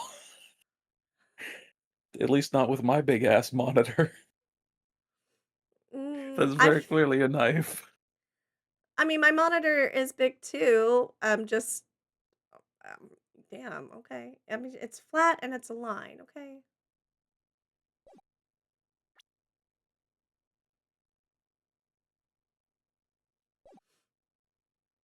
So you honestly didn't think he was dead when you found him?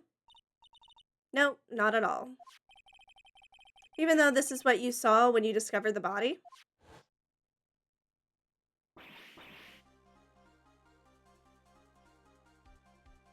Ah! What is the meaning of this? Isn't it obvious, Your Honor? There's a knife sticking straight out of Mr. Kurita's chest. Anyone who saw this scene would have immediately thought that here was a dead man. Well, you see, I doubt a single person in the world would mistake this for someone who fainted. And then nonchalantly go pour something to drink. Your point is... Miss Andrews, your testimony just now, it was all one giant lie. And your lie has proven one thing very clearly. That you are the real killer. No!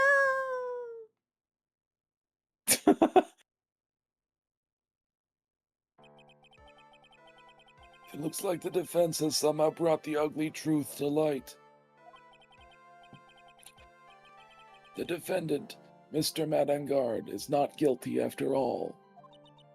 But that's impossible. You're wrong. Miss Andrews, try to have some composure. It wasn't me. It wasn't me. I tell you. It was Matt. I swear it. He's the one who killed Juan. But you were the one who refused to testify. And your reason for not doing so was that you might end up incriminating yourself. That's because... Miss Andrews, I will give you one last chance. What exactly are you hiding that may incriminate you? I refuse to testify.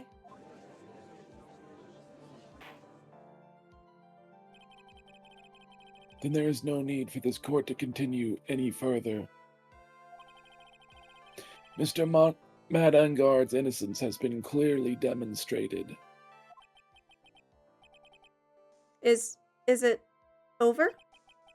Have we found the truth at last? What's wrong, Phoenix? Usually the real killer confesses his or her guilt. And now that I think about it, this is the first time someone hasn't.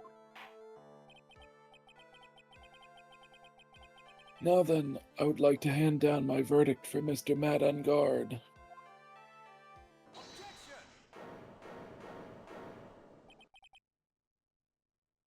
Your Honor, the prosecution feels that it would be premature to pass down a verdict at this time. What? The reason is quite simple.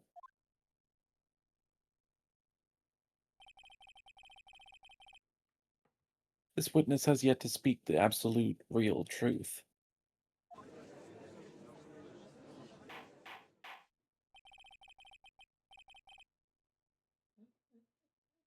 The absolute, real truth. What in the album cover? Witness, don't you understand yet? Huh?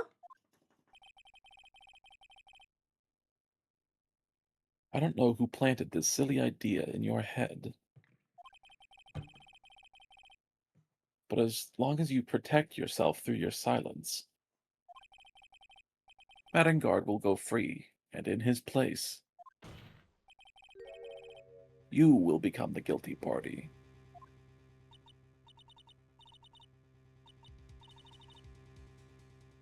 That's a lie. I don't believe you.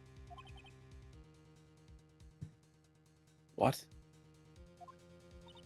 I was told if I spoke, then it would be all over and Matt would never be declared guilty. What in the world is she talking about? Has she lost it?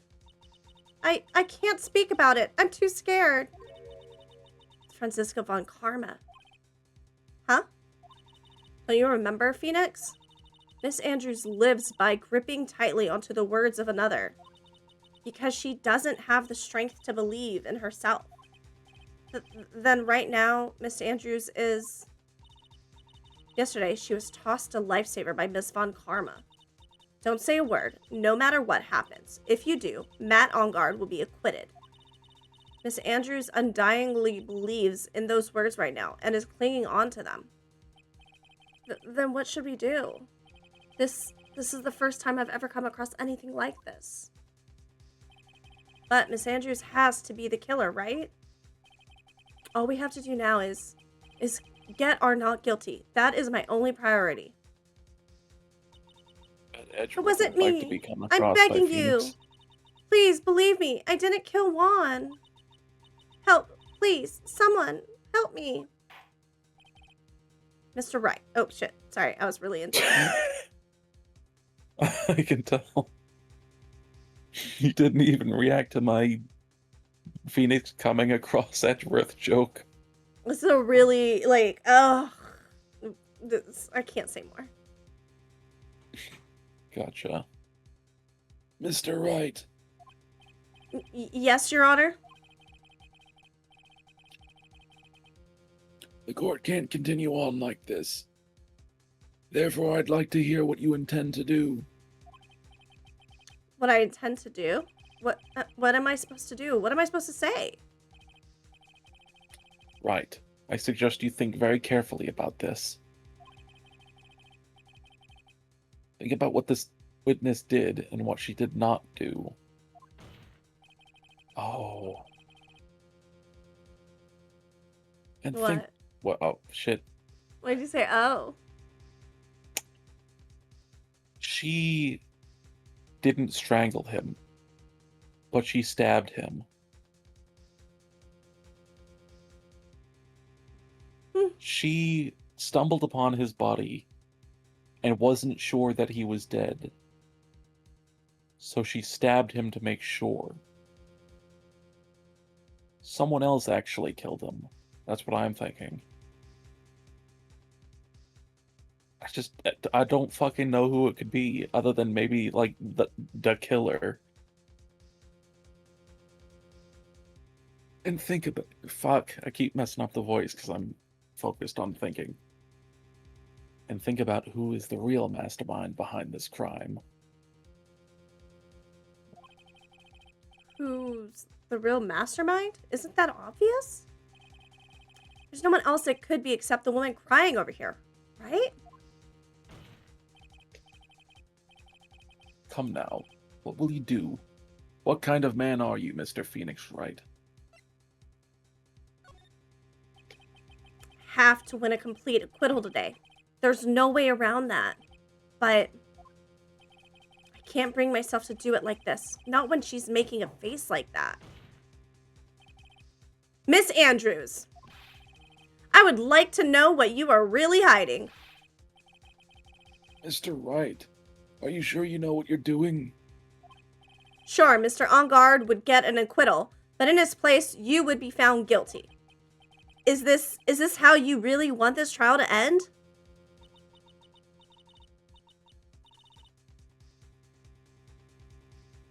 Be quiet. How dare you? You're trying to trick me. That's enough. I commend you for trying, Mr. Edgeworth. However, it's clear that the defense's theory is the truth. You're wrong!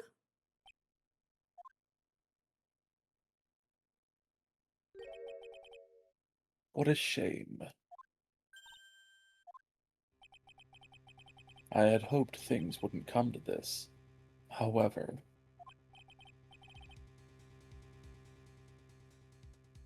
What is it, Mr. Edgeworth?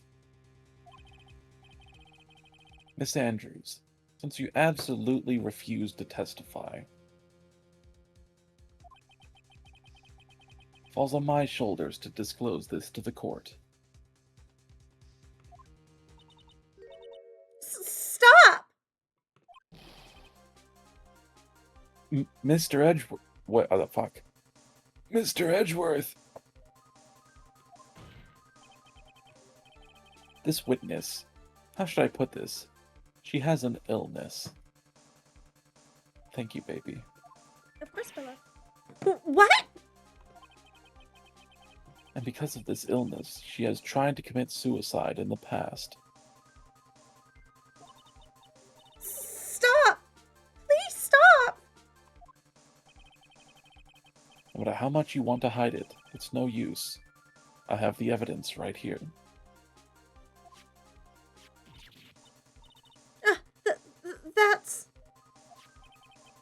That's the second part of the suicide report. The attempted suicide report. What will you do now, witness? You know what I am about to do, don't you? I'll now reveal to the court the true nature of the pitiful woman known as Adrian Andrews. The secret of her dependent nature. Having other people know about it scares her more than anything else in the world. Please stop. I beg you. If people find out, Oh.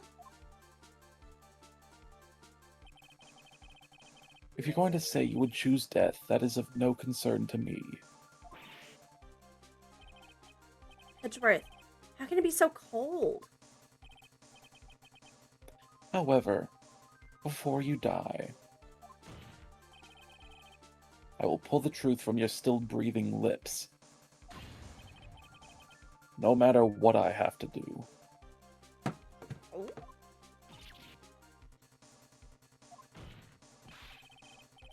So will you tell the court yourself, or shall I? Either is fine with me. Oh, yeah. I got my toesies warming up. Ooh, they gonna be woozy. Nice. You're my cozy baby. Yeah. Oops. Definitely didn't just knock over my camera. Fuck. Me? Gladly. I'll talk, but please help me.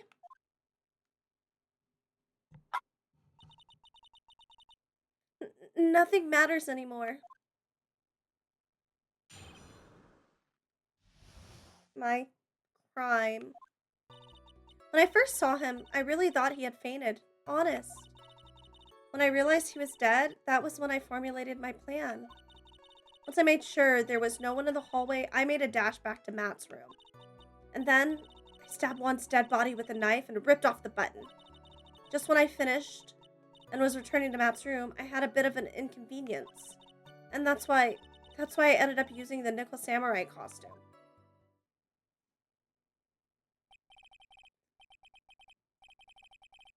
Stabbed the body Oops. with the Sorry. knife, but why would you do that?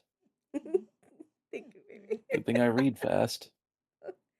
Isn't it obvious? To pin the blame on a certain person. A certain cowardly man. Whoa. What do you mean by all of this?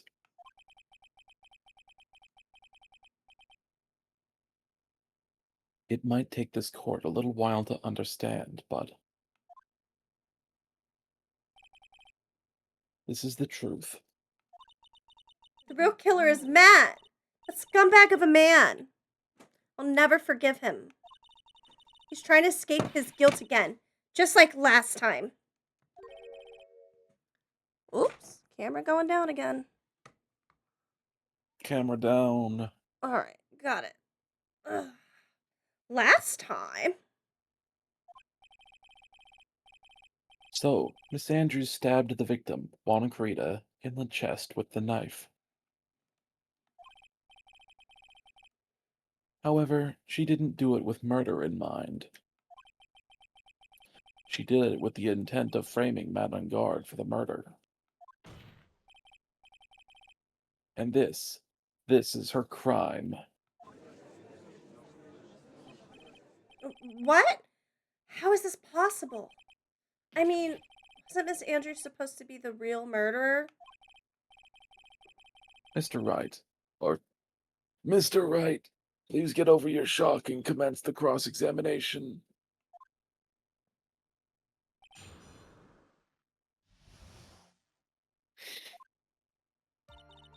When I first saw him, I really thought he had fainted. Honest. But you could tell from the state the room was in that there must have been a fight. Are you telling the truth when you say that you didn't know he was dead? He had a scarf tied around his neck, but that scarf was a part of the Jammin' Ninja's costume, so didn't think anything about it was strange. His head was also tilted down a bit, so I couldn't see his face that well. That's why I thought I'd wake him up and went to pour the juice. When I realized he was dead, that's when I formulated my plan. What is this plan you had? I knew right away the murderer was Matt. I knew because, one, he was going to expose Matt's weakest point to the world. So Matt did this to stop Juan and silence him for good. That's when I thought, I should forge some evidence and pin this crime on Matt. The forged evidence, the forged pieces of evidence were the knife and the button. Personally, I would have done at least 3. The first thing that came to mind was to plant the knife. Once I made sure there was no one in the hallway, I made a dash back to Matt's room. That was so you could get the knife, correct? The knife Matt used at dinner had his fingerprints all over it. I thought if I used that, then the police would certainly turn their eyes towards him. Matt was napping with his costume on at the time. I slipped in, took the knife, and returned to the scene of the crime. And then, I stabbed Juan's dead body with a knife and ripped off the button. So you were the one who stabbed the victim with that knife? It gives me goosebumps to think about it now. What a horrible thing I did. But at the time, I couldn't control my own body. It moved on its own. Then, when I stabbed Juan's dead body, I suddenly realized something. If I used the button somehow, I could make Matt look even more suspicious. So you thought to rip one of the buttons off and then plant it in Mr. Ungard's Hakama. Yes, that's what I had planned to do. But things never go that smoothly, do they? Just when I finished and was returned in Matt's room, I had a bit of an inconvenience. An inconvenience? There was a woman with a camera at the ready loitering in the hallway. I'm willing to bet my spikes it was Lotta. There was also a woman with a ray gun at the ready pacing back and forth. That's Miss Oldbag for you. I'd already been caught and made into a big scoop for a certain weekly tabloid once, so I couldn't very well go out looking like myself and get caught again. And that's why I ended up using the nickel samurai costume. You were the one who prepared that costume, weren't you? Yes, I took it from Global Studios. I also put it into Juan's guitar case the day before the award ceremony.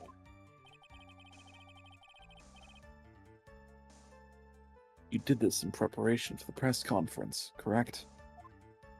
Yes, Juan wanted to wear that costume and hold a press conference in it. He was going to disclose Matt's big secret there. And what is this secret? That, I don't know.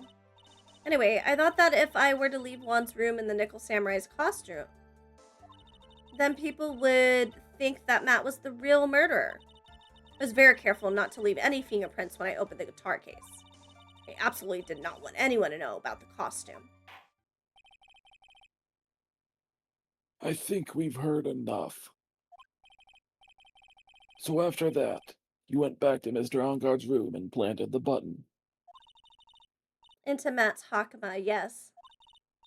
After that, I folded up the costume I was wearing and put it into a bag. But then I snuck it out of the hotel and got rid of it. My word. What does all of this mean? Mr. Edgeworth, is it? The real criminal is Matt Ongard. Yesterday, that woman prosecutor sat me down for a talk. Franziska, huh? She said that I should, under no circumstances, confess to what I had done. That if I just keep quiet, then Matt would be found guilty for sure. I had no choice but to believe in her words.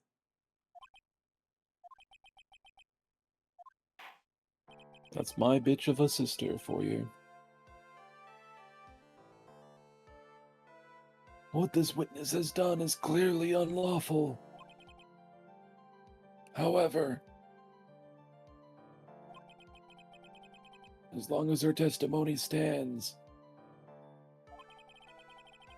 we can be certain she is not the real killer. Wait, Your Honor! The defense still... Right. It's pointless. At this point in time, it is not possible to indict Miss Andrews on anything. Yes, exactly. There isn't a single piece of evidence that points to her as the murderer. The cross-examination of those witnesses is over, and so is today's trial. You couldn't establish that the witness was the culprit. Please let it go, Mr. Wright. But... Mr. Edgeworth, please place Miss Andrews under arrest for further questioning. Understood, Your Honor. Prosecution will arrange for her detention immediately. That is all. Court is adjourned for today. Well, sorry, Maya. We tried.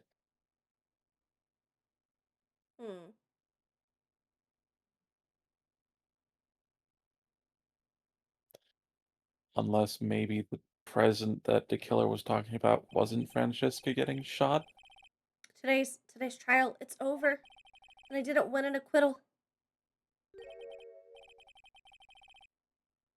Witness, would you mind if I asked you something? That's me. Oh, sorry. It's okay. It was on Phoenix's face, so I thought you were going to read the line with your voice. I forgot what the line was. Witness, mind if I ask you something? Witness, mind if I ask you something? Edgeworth? What is it? Before you leave court today, I wondered if I might look at one thing. The card in your hand. It's had my interest for quite some time now. What exactly is it? Oh shit, that was you again! They keep showing me the photos! And I'm like, oh, it's gotta be them talking. Ah. I know. I get that too.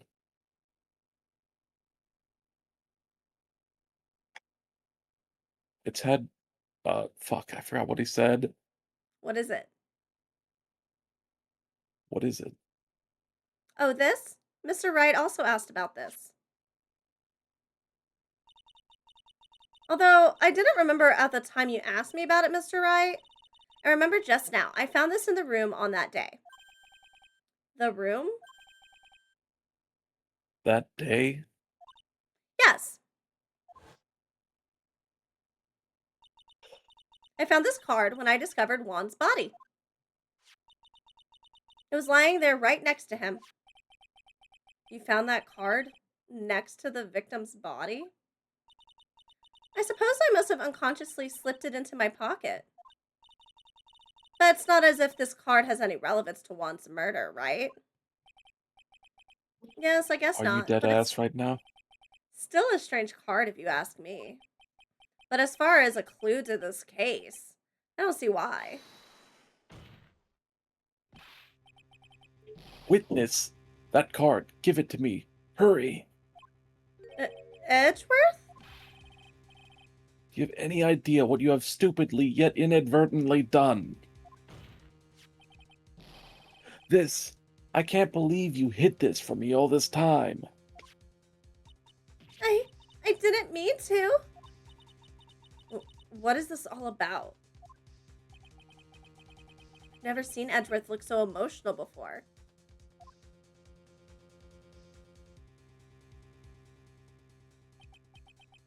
That card. What in the world is it? And what does it mean? Yeah, it's got Edgeworth shitting bricks. Oh, it's still not over? Jesus Christ. I said we were kind of done with this case. And, well, this trial. With this trial. By kind of done with this trial, I meant I'm pretty sure we can finish this portion of it today. Okay.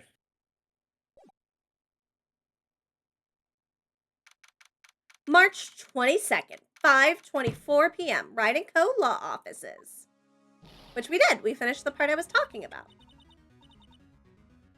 It's true. Mystic Maya. Mystic Maya. There, Pearls. I can't take it anymore. Wow. Look, Nope. it'll be all right. Everything may still work out. Hmm? The condition was that we had to get a not guilty verdict. And so far, the kidnapper has kept his word and hasn't hurt Maya. And he won't because Mr. Ongard hasn't been given a guilty sentence yet.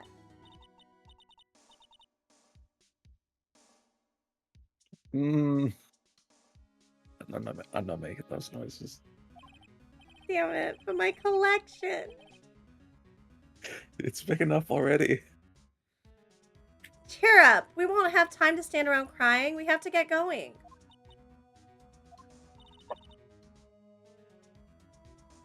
You're right. Mystic Maya is in much more pain than I am. Yes, that's right. So. Hey, you guys. Glad I caught you, pal. I have the question marks if they're going to have him appear. Yeah. Mr. Scruffy Detective. Oh boy, looks like Detective Gumshoe has been dubbed Mr. Scruffy Detective in Pearl's books now. It's just plain old Mr. Dick Gumshoe now, and I came to talk to you, pal. But we're kind of busy right now. So what are you going to do from now on? What do you mean, pal? Well, you've been fired, right? So do you have a new job lined up yet? Oh, that. What am I supposed to do now, pal? I don't have anything coming in at all until my next payday. What are you talking about? You don't have another payday.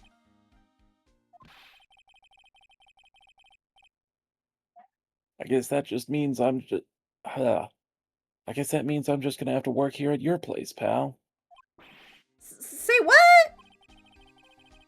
You'll be searching for things that will prove Mr. Ongard's innocence all day, right? Well, yeah. So yeah, I'm going to help you, pal. Oh, God. I've got lots of experience in investigating and watching over people's places, even though I suck at it. And I'm great at making really simple meals, pal. I'll take care of it all.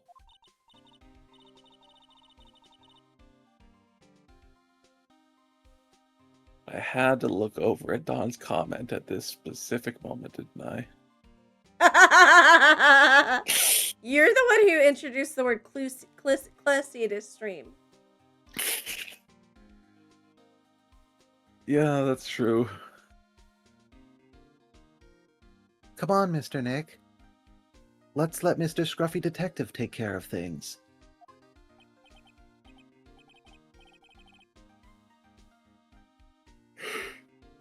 Okay. By the way, what's your best dish? Instant noodles, pal. Why am I surrounded by people who only eat cheap, unhealthy foods? That was the first time I've ever seen Mr. Edgeworth act like that. Never thought he'd say something like that. He didn't care if Miss Andrews killed herself. Oh. Thanks for the follow, the Impregnator. I appreciate it. That's an interesting name.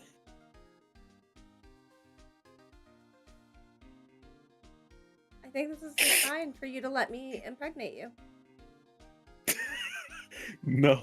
Come on. Let me fill you with my jizz. Yes, but I can't get pregnant. With the power of impreg on my side. Impreg does not exist. Damn, it shows my your profile pic. I'm not looking at it. I'm scared.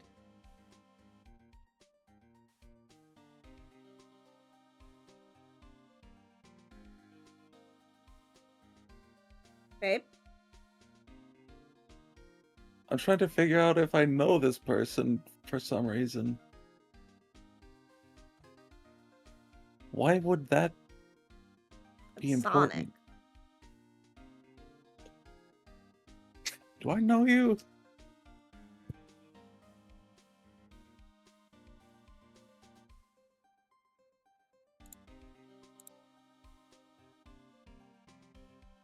From last night? What?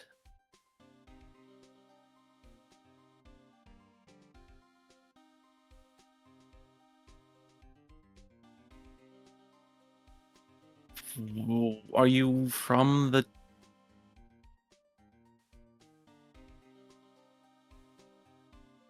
you from the person we raided yesterday? No, I think they were joking that they were hooking up with you last night to impregnate you. I think that's the joke. Well, I know that's impossible. I don't know what's been wrong with Clips. They still don't like you, Don! It's weird. Did you read this line? Welcome in. I did not. He said that. That's horrible. But because of him doing that, we got the truth finally. The truth? Miss Andrews' last testimony. I wonder if that was the truth. I'll give you that there was nothing strange in her testimony itself, but I still think there is something fundamentally wrong with the whole thing. You mean about that thing, pal? Why would she want to... No, I mean almost need to frame Mr. On Guard. I could have figured that out from anything she said all day. Then you're saying that testimony was a lie? Not a lie per se, just like there's more here than meets the eye.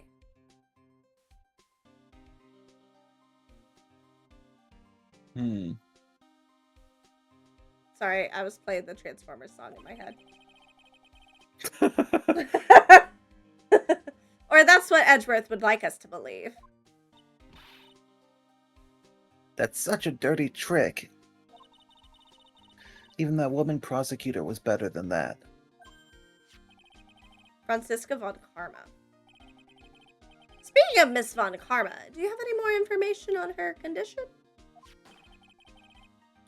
Wasn't she shot this morning? Miss von Karma was shot today on the way to the trial by a pistol, pal. But she's going to be fine, right?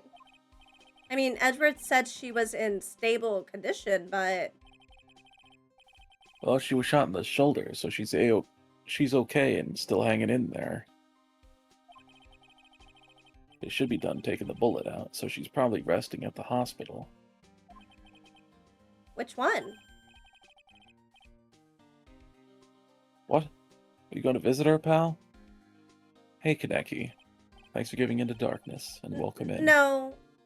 Well, hi, Kaneki. Welcome in. Thank you for the offering.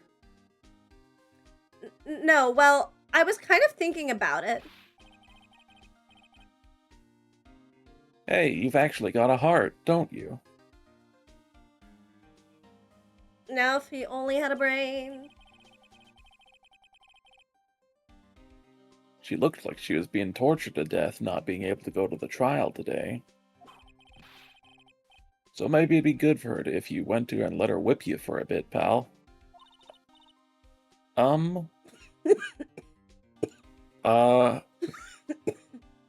Let's go let her whip us, Nick. Pearl, please don't ever say that again. No, I'm definitely not going. And neither are you, Pearl. Are you sus? Ooh, yeah, for real, Kaneki. Major the name sus. of the hospital. Oh yeah, the Hottie Clinic. Oh no! Oh no. That name sends a chill down my spine. Well, I guess it can't hurt to stop by and say hi.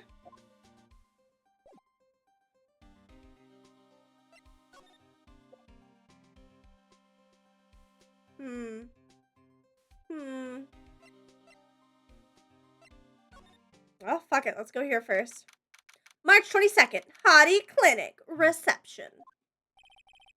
Never thought I'd ever come back to this place.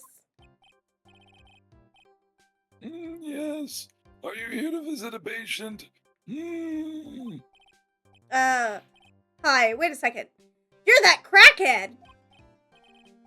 Yes, I'm Director Hottie. Oh.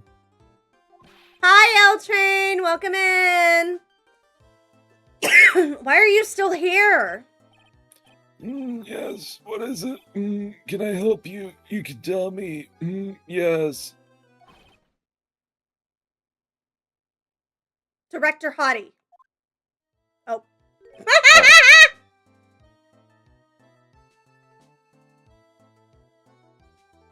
You're the first person who dared to tell me what I can and can't Director do. Hottie. I have to hear all of his lines. You're voicing him. It's a dream come true. You're my dream come true.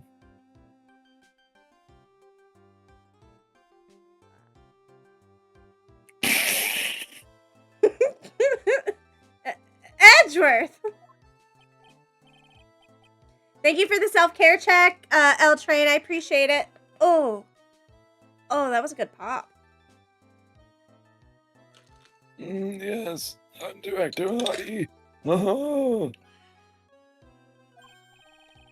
you're the man from this morning. Yes. What is it? Oh, fuck. Hold up. God damn it. Why'd my phone have to die? I'm being called. Perfect. Right back. Okay. I just have to clip this real quick, you guys.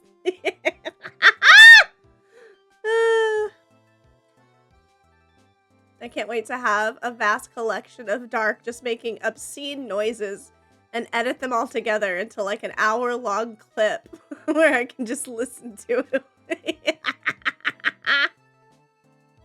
I'm back. Welcome back, my love. Thank you, baby. Director, Franziska. How is Franziska von Karma? Damn it, phone. Why? Why? Alright, this marker's gonna be way fucking off, but it's still there. I'll find it. With my heart of hearts. I'm committed to this endeavor. Oh, I can tell. You don't need to worry. Yes, she's in good hands. Creepy hands. Because you see, I'm personally taking good care of her. Yes. Phone tracking giving some issues. No, my phone died and I was trying to place a stream marker so I could go back and clip Dark making obscene noises.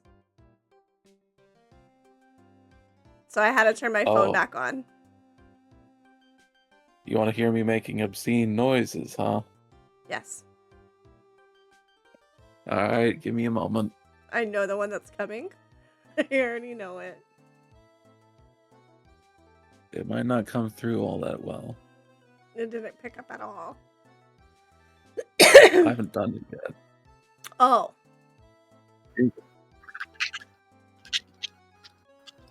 Yep. That's the one.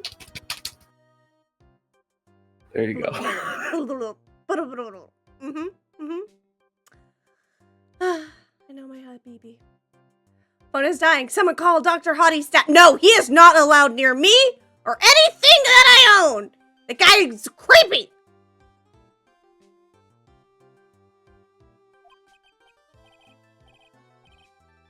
Yes, and that surgery, it went well. You have my gratitude. It looks like Edgeworth doesn't know about this director and his secret. She looks so pitiful. She looks so pitiful, absolutely terrified. Yes. But I understand. Yes, her opponent was a gun after all. Huh?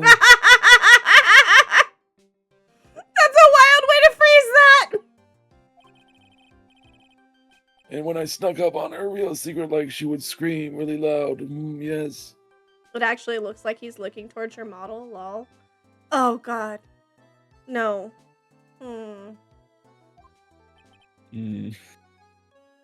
I see. But she's really cute, too. When I'd do that, she'd whip me with her whip. Uh-huh. Oh, God. Boy, did I cry like a baby. Yes, but I think I could get used to it.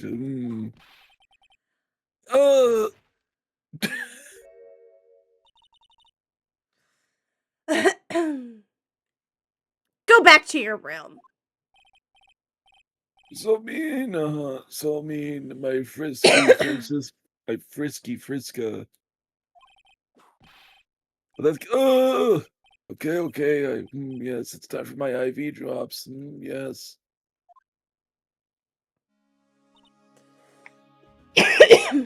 And what are those tulips doing in your hand, Mr. Phoenix Wright? I knew I shouldn't have come here.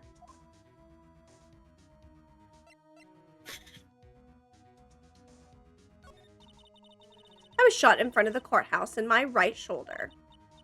But it's no big deal. This sort of thing happens all the time. Just because it happened to your dad doesn't mean it happens all the fucking time. It's just your freak of a family! Yes, the bloodline has a good resistance to bullets to the right shoulder.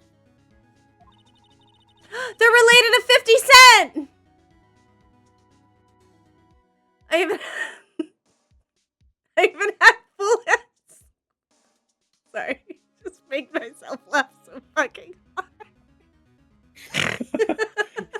Did 50 Cent get shot in his right shoulder?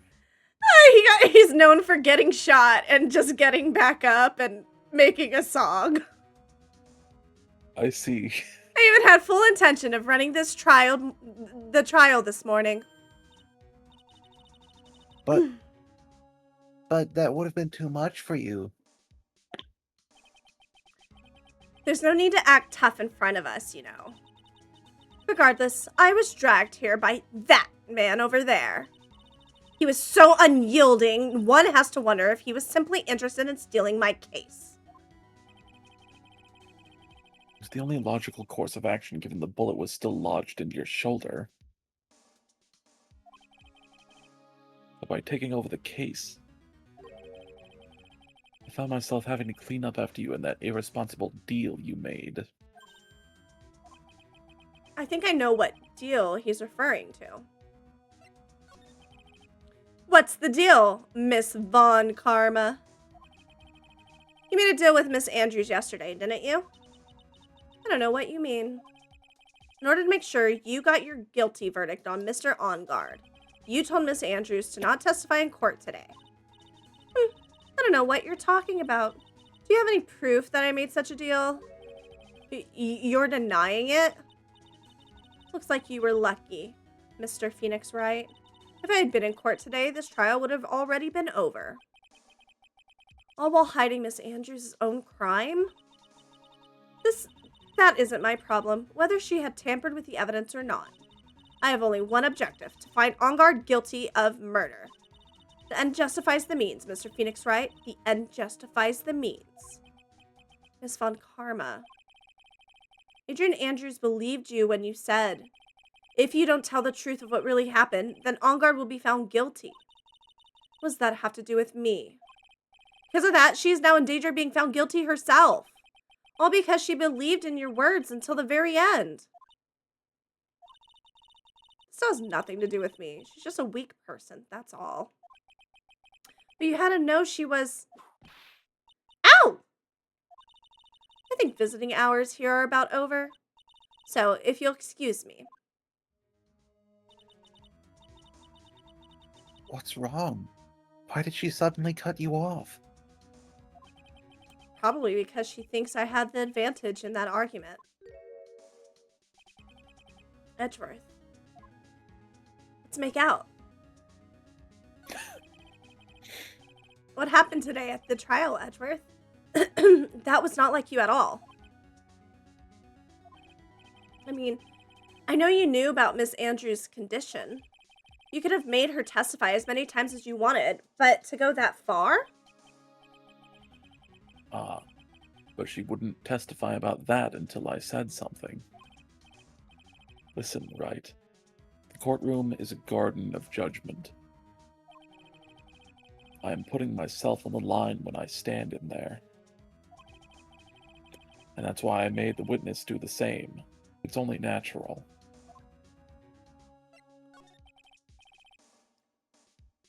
By the way, Edgeworth, you're really angry in court today. That's rare for you. Witness, that card. Give it to me. Hurry. Do you have any idea what you have stupidly yet inadvertently done? This. I can't believe you hid this from me all this time.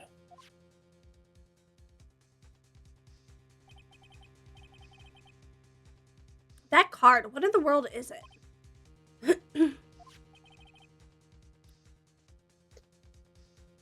You mean this? His penis. Listen, Wright. This is top secret information. You absolutely cannot leak this.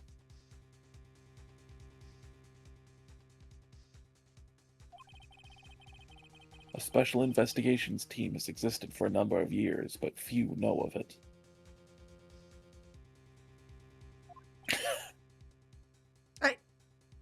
I understand.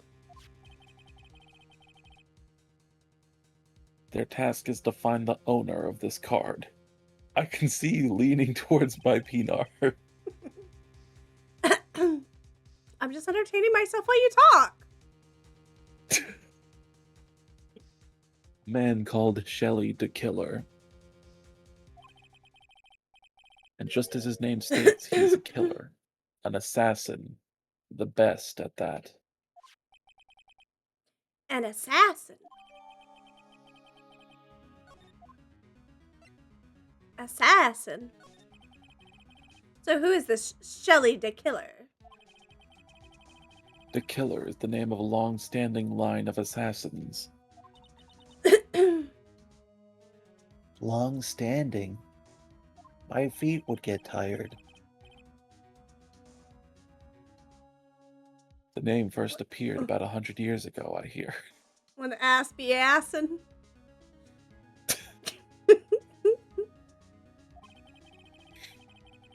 Shelley is the professional name of the third heir to the Killer name. I'm gonna keep clicking the button. You read all the lines, please. I gotta grab my back brace and a Powerade. Of course, baby. Okay. I love you. I'll be back. I love you too. So because his professional name is Shelley, he leaves cards with a shell on them? He has a habit of making sure to leave a card by the body of his victims.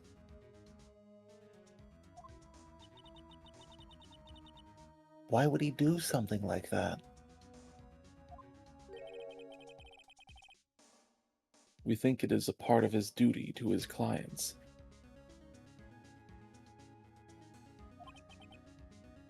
His duty?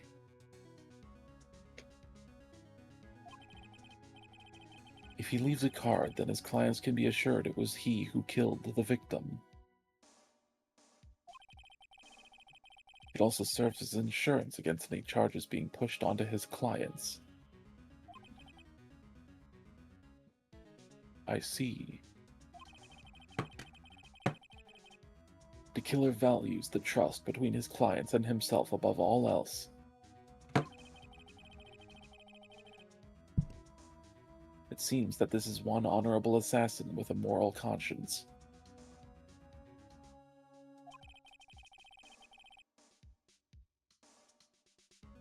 I guess that even honorable assassins can exist. So you think this assassin, you think he's the one who did the killing in this case? It would appear that way. The discovery of the card basically confirms it, wouldn't you agree?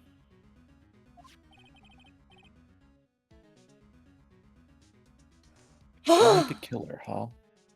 I'm back. My I'm back front. feels amazing. Oh, I'm bottom. Can I introduce my top to your bottom? Yes. Mm-hmm.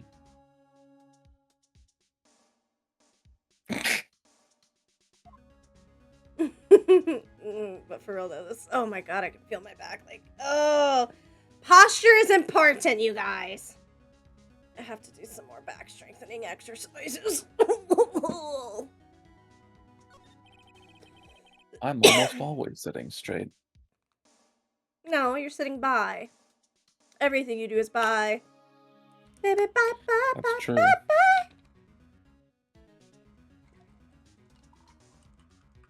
I noticed something at the trial today.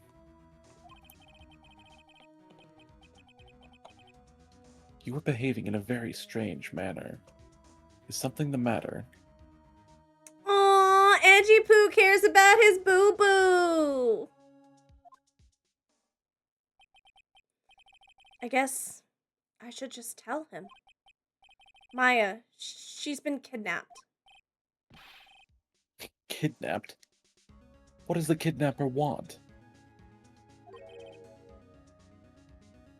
An acquittal. I see. I had no idea.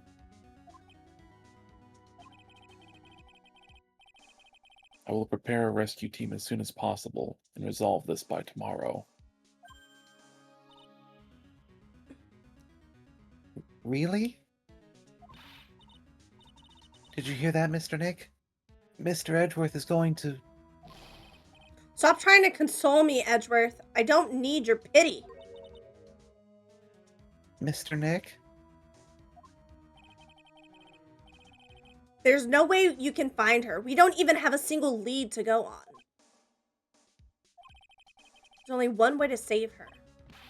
I have to get an acquittal somehow. It's the only way. Right. Listen. You need to know something. Juan Greta was killed by Shelly the killer. And the client who ordered the job is Mad on Guard. Your own client. Please stop. I can't listen to you. I can't believe that. I see. Well, if you want to continue your investigation, you will need this. What is it? The hotel right now is restricted to police personnel only, as we are looking for any clues that might lead us to Shelly the killer. But if you take this with you to the hotel, I'm sure they will let you enter.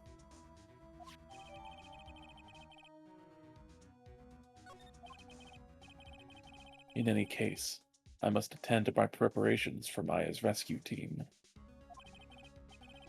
We'll meet again. If anything should happen, now if you'll excuse me.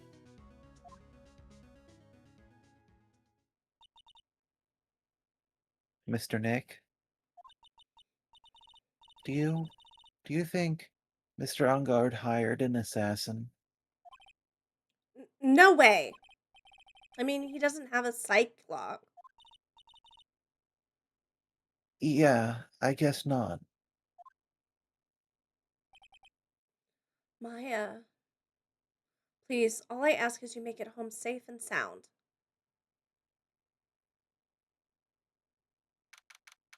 Date? Do.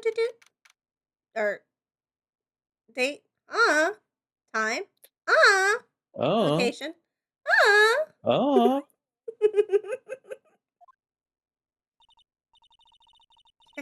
I guess even kidnappers can be a little clumsy. Clumsy enough to... Fuck, what did I usually sound? Higher Clumsy pitched. enough to... Yeah. I don't know. Oh, it's been so long. Clumsy enough to drop a card like this for me?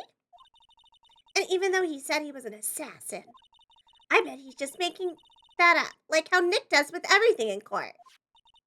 Anyway, let's try out the card trick with that card I just found. Click. Sounds like I got the door open. Okay, time to take a look around. There's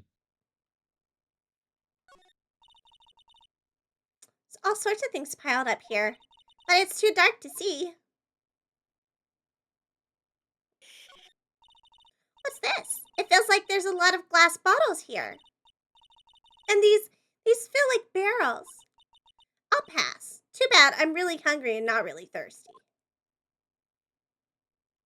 I think we already read everything except the door last time, so... I've unlocked the door with this card. I should probably go and take a look around.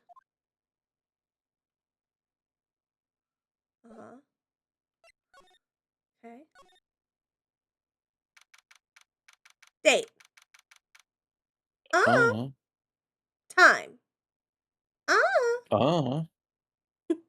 Location. Come on, Maya. You're kidnapped. Time to get turned up. Hell yeah. Wait, never mind. She's 18. She can't drink. I think 18 in Japan is fine. There's a lot of the world where it's like 16 and up. What is this place? I've got a feeling I'm not in the hotel anymore. Are those videos over there? Well, I'll worry about that later. For now, I should be looking for clues. That way I can show them to Sis and maybe get out of here.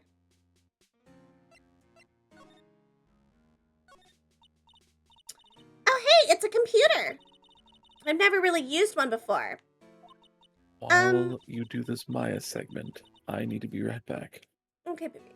I have no idea where the power switch on this thing is. Drat, there goes my plan to use this somehow to get out of here. What is this thing? An antenna? I guess. And this is a VCR? There sure are a lot of electronic gadgets here. But what is an antenna doing here? Wow, I've never seen a TV this big before. Now, where's the power button?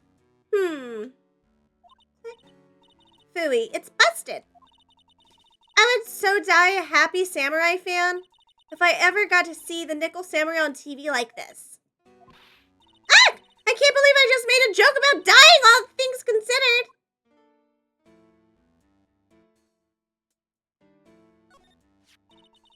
There's a framed picture sitting on this coffee table. It's a picture of a woman. She's kind of pretty. Hey, looks like something's written here. Let's see. I think it says, with love, Celeste. I bet this could be a clue.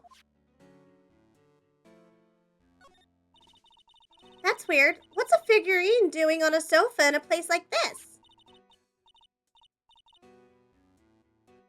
But this is Japanifornia. Gotta figure out the drinking laws. Japanifornia is great. I think it's a bear. Oh, how cute. But it's got a lot of cuts and slits on it. I wonder if it's some kind of puzzle or something.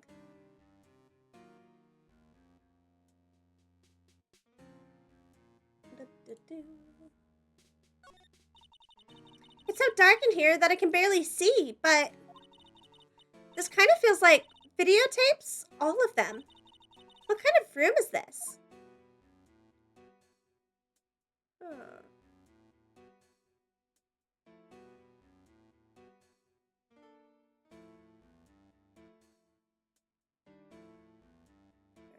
door. Ugh, locked, of course. And it doesn't look like I can use the card to open this door. There's a little hole at the bottom of the door. If only I was a little skinnier, then maybe I'd be able to crawl through there.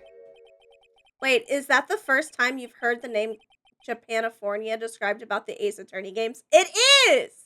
It really is! I just, in my head, I see so many, like, early dubs where, like, they did that, where they try to Americanize it. But I've never heard somebody call it that. I like that word. I'm adding it into my lexicon. Oh, you're officially in the lore now. Woo-woo! Oh, this simply will not do. I cannot have you wandering around at will. Eee! It seems that your Mr. Wright is truly concerned about you. He is? For now, I would suggest you remain cooperative. If you cannot, there are ways in which I can help you. Ways? You mean? Dead men tell no tales is how the saying goes, correct? Dad? I'm almost certain I told you on our first meeting I am an assassin. No way! You're lying! I mean, an assassin? People are not always who they appear to be. Nick! March 22nd, 7:04 p.m. Hottie Clinic reception. Mr. Nick? Oh, yes, Pearls? Got caught up in my thoughts about Maya's situation. Mr. Edgeworth has left, you know. I guess for now I have no choice but to believe in Mr. On Guard. But I think I should listen to his story one more time. Alright, let's get going too. Okay.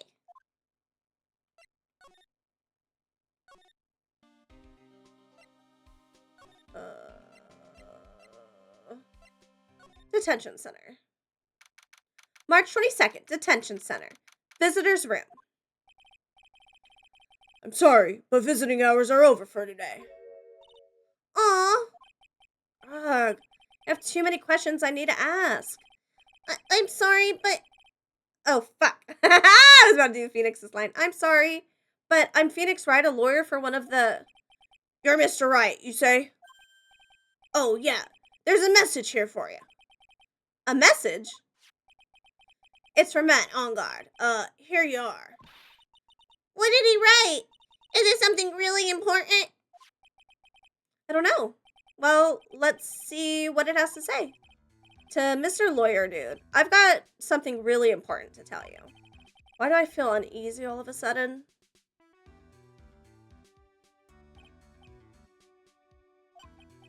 Oh, Mr. Lawyer, or Mr. Wright. So, actually, I have a favor to ask of you. I have this cat named Shu. I didn't put out a lot of food when I left the house, so he's probably pretty hungry. You think you could drop by my house and feed Shu for me, dude? My house is just a little ways down from the hotel, alright?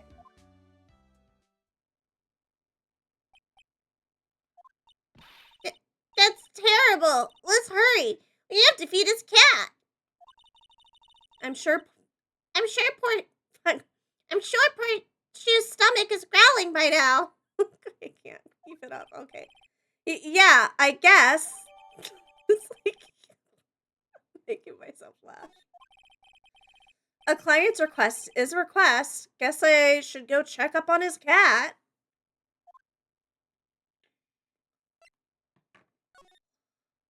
Okay.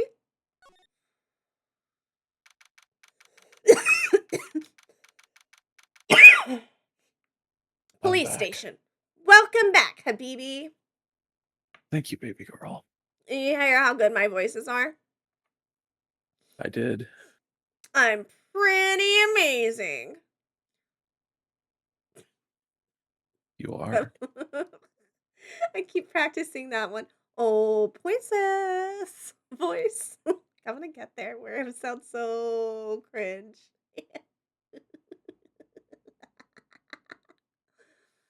March 22nd, Police Station, Criminal Affairs Department. Wow, everybody looks really busy with something or another. They're probably strengthening the evidence for tomorrow's trial. Hey, hurry up with that, will you? Pass that victims list around. You gotta be kidding. There's over 100 people out here. Mr. Nick? Is Mr. On Guard really that big and bad of a criminal? Actually, Pearls, never mind. It sounds like they're working on a different case. Okay. Can we get there from here? Oh, I've lost my husband. What? Oh. I've lost my husband. There you are. Welcome back, baby. Thank you, baby. March 22nd, Gatewater Hotel. Hotel lobby. All right now, Mr. Nick. Let's go look for clues.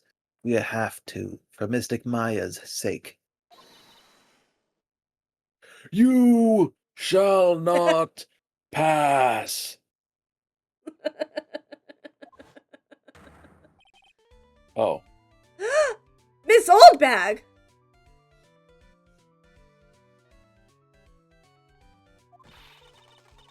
Don't devalue my name and turn it into a gasp, you spiky-headed pettifogger. Because of you, I've been made to look like the bad guy again.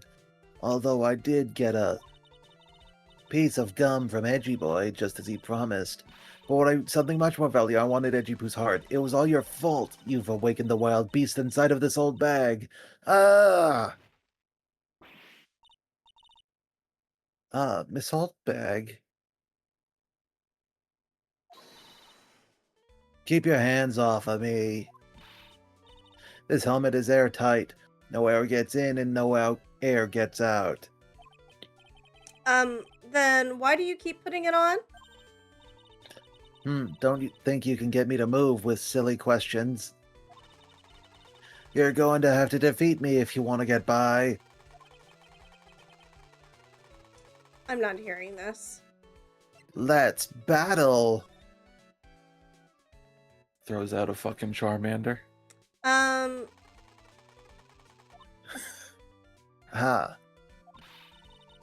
You're a million light years too early to be asking me questions, whippersnapper. Pokemon battle music starts. Looks like the only way I'm gonna get any investigation done is to first do something about this cookie alien. Okay, so...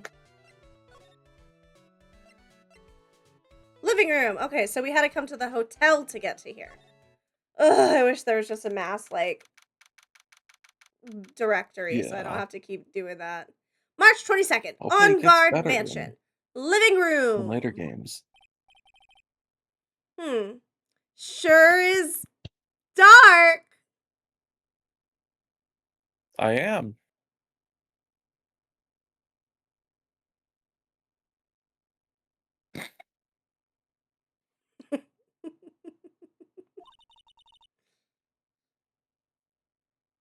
I'll go turn on a light.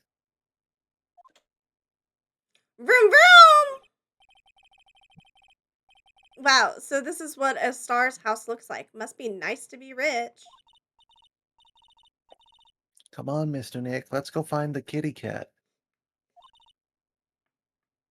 Shoo!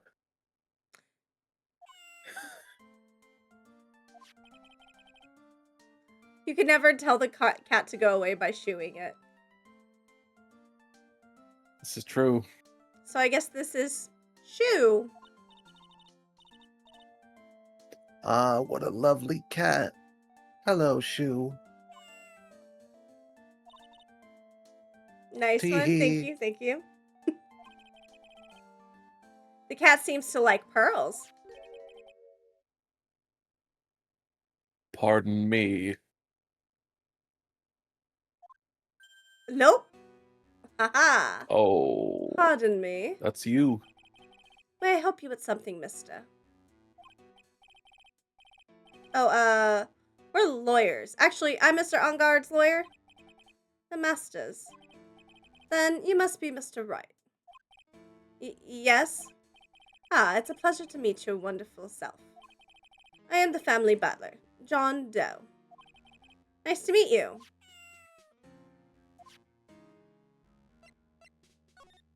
You must know all sorts of things. It rubs me the wrong way. About Mr. Enguarde, right? Honestly, sir, I don't believe my master is capable of such a foul deed as murder. Official Phoenix has now listed Pearls as a lawyer. Better than Maya. And anything else? No, not especially. It is not appropriate for a lowly servant to speak of the master or his affairs. How typically butler-like, as it were. Mr. Doe, how long have you served at this residence? Well, sir, I would have to say maybe about 1 year. And anything else? No, not especially. It is not appropriate for a lowly servant to speak of himself and his affairs. You know, I would have thought Mr. Ongar the kind to have a maid over a butler. That's a very cute cat you've got here.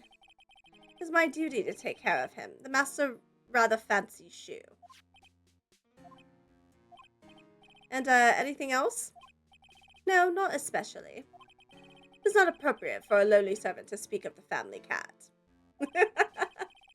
Well then, I guess I don't need this piece of scrap paper anymore. No! Well, I'm afraid I must take my leave of you now. Oh, we should probably get going ourselves. Ah, so young and yet already so accomplished, a master of law. But there's also a lot to be proud of in being a butler in charge of the house and all. Thank you for the compliment, sir. People are not always who they appear to be. Now, if you'll excuse me. Chat, what did he mean by that? Just kidding, I already know. That was Shelly the Killer, you know. What? No way! Who could possibly see that coming? Especially a guy like me who's never fucking played the game before. I'd never see that coming. Yeah, but they showed him as the butler in the opening scene. I forgot about that. There's a small door at the bottom of this bigger door, Mr. Nick. Gasp in Japanifornese.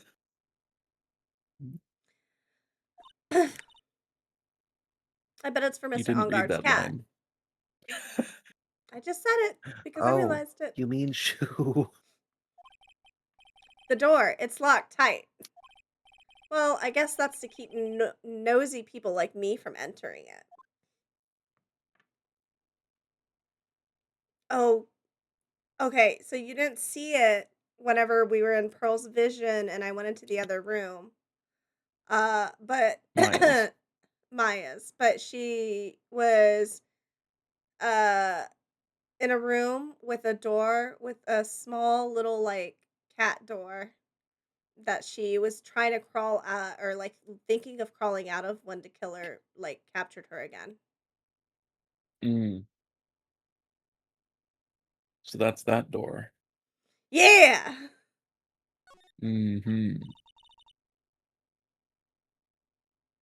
Ah, there are masks here. It's from the Pink Samurai, the the Steel Samurai. Is that the evil magistrate's mask?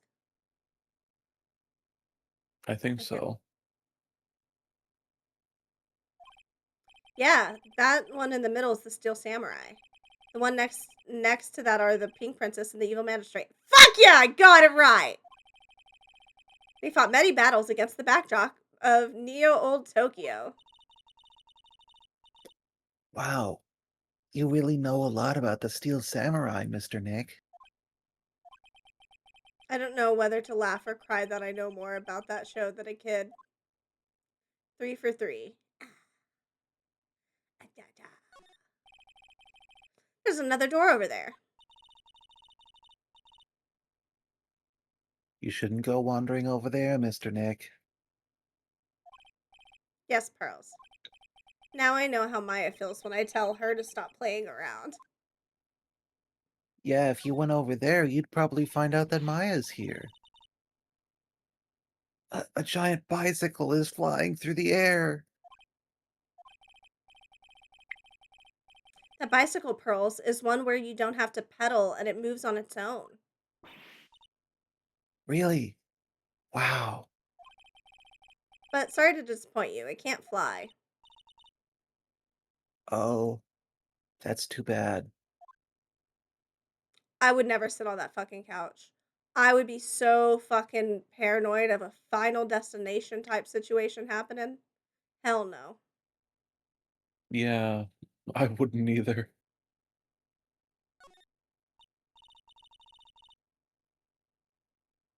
Oh, there's a giant cooking hearth here. That's actually a fireplace. How are they different, Mr. Nick?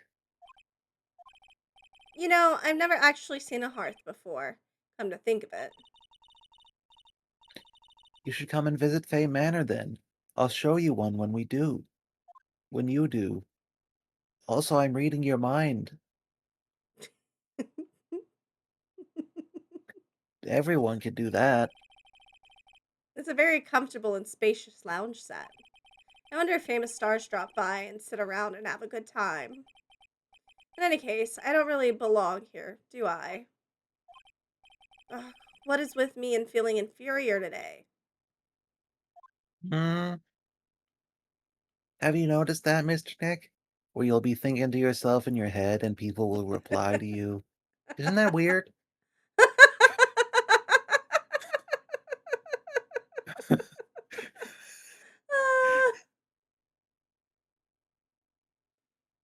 If you Okay, haven't I guessed by guess. now, it's because you're really bad at hiding what you're thinking about.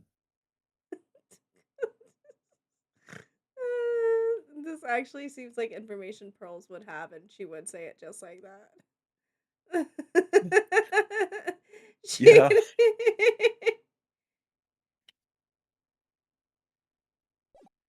All right, let's see. I guess we move back.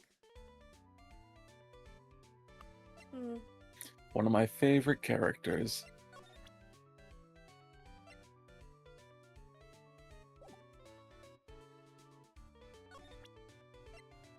Oh, I think we're supposed to present this. Maybe if I show her this letter I got from Edgeworth. Miss Oldbag, if you would look at this. What? You want me to look at this worthless piece of... Edgy poo. Ugh, is that her perfume? Pheromone d'Amour I smell? Shudder. Let's see here. Would you please allow this unsophisticated young person to conduct his investigation? Yours truly, Miles Edgeworth. Yours truly? Huh. That man's good at flattery. Fine, but only because Edgy Poo said so, you understand? I just thought of something I have to do. Remember, no messing around. You do anything bad and I won't let you off the hook. Bitch. It looks like she... wait. It looks like she has strong feelings for Mr. Edgeworth. That may be, but you know, nothing's going to come of it. He's with me, Earl. I know. What? She keeps shipping everybody except the two most shippable people! That letter is going in Oldbag's altar she has with Edgeworth's face on it.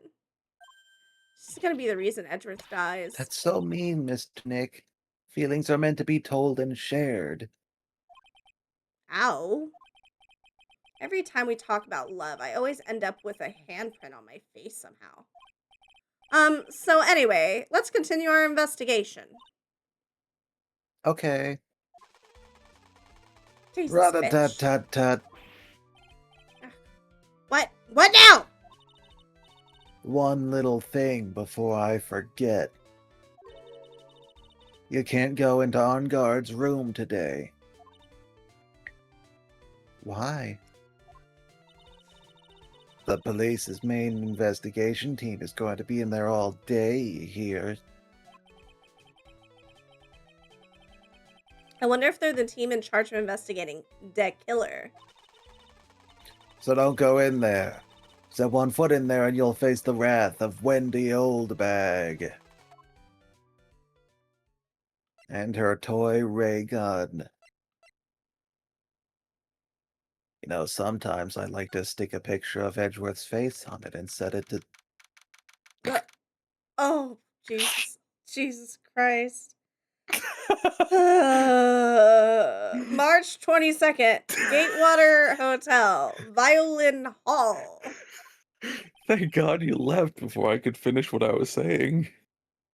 Looks like we're the only ones here. And yet, the hotel seems so busy somehow. Probably because the police team is scouring for clues about the killer. And allow me to rip my ears off after hearing that statement.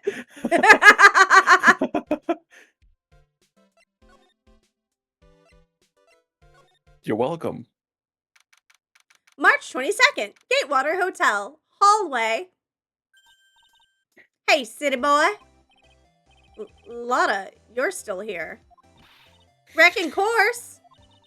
An investigative photographer eats or starves on her ability to snap up the scoop, yeah? And this hotel just has that aura of mystery. You know, like something's about to happen. But, do you have a camera? Right, given? Photographers gotta have cameras out the ear like corn to be a real pro, you know? So I'm hanging around here. Speaking of cameras and feet in the mouth, do you have mine, you bread thief? Why can't you drop that thief thing already?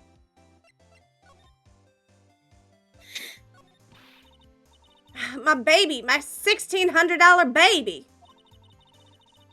What's with that red-coated prosecutor anyhow? That guy told me it was evidence and refused to give it back to me. Well, that's kind of how it is. Yeah, hey, you're that redcoat's friend, ain't you? So put in a few good words for me and get me back my camera. You want me to do what? I'd never ally myself with the French. Listen, nag the guy real good for about 5 hours and I guarantee he'll give it back. Why don't you do your own dirty work? So about the note that was inside your camera case. Oh, that Diddy I wrote? Yeah, can I believe what you've written? You mean the stuff about On Guard shoving his manager lady onto Corita? Yeah. Well, I reckon you best not be believing that. What? Look, I sort of wrote that on a whim, you know, writing whatever came to mind. Whatever came to mind? Yeah, when you get down to it, it's just a lot of random bull duders. Hey, what's with ya? Why y'all staring at me like my grandpa used to?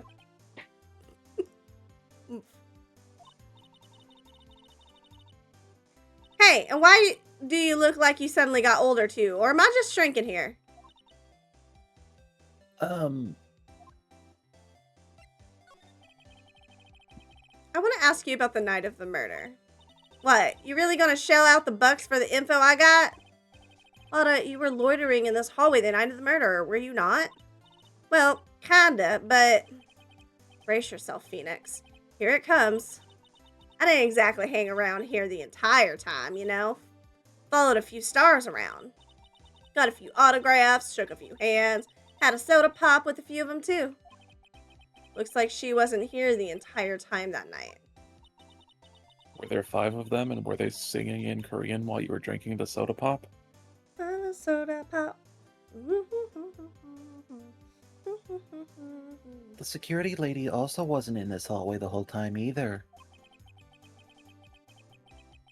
I guess that means there's no one who can tell us who came and went that night.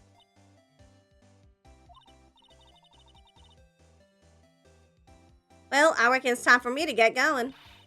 A tabloid photographer without a camera is just a tabloid, huh? Yeah, I guess so. Keep yourself together out there, you hear? I'm coming to see you in court tomorrow. Oh, okay, I'll see you then. And you too there, Lillian. Keep up the good work, okay? Okay. Don't be picky about your food Thanks now. for liking the live, Dawn. Okay. And make sure you do your homework, you hear? Okay. And if you happen to find yourself a camera, make sure you bring a ride to me. Would you please just leave already?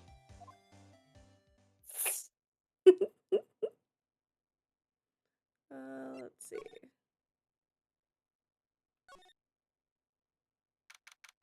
March 22nd.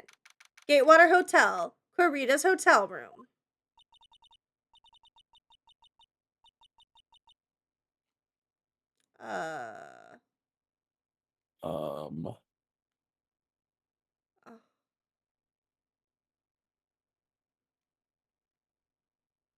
Who's gooning in here?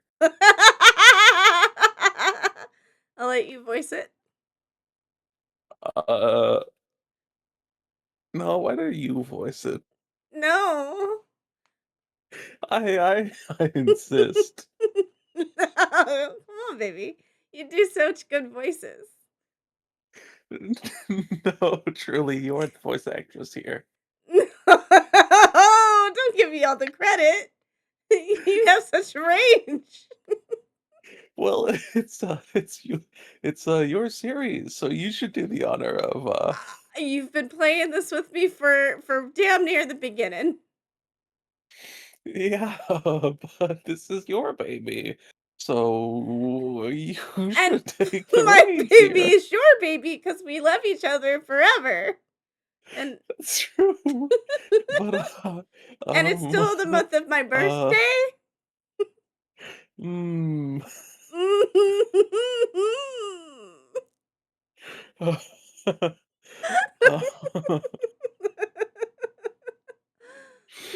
tell you what, we'll remember this line and advance one time, and if it's male or female. No.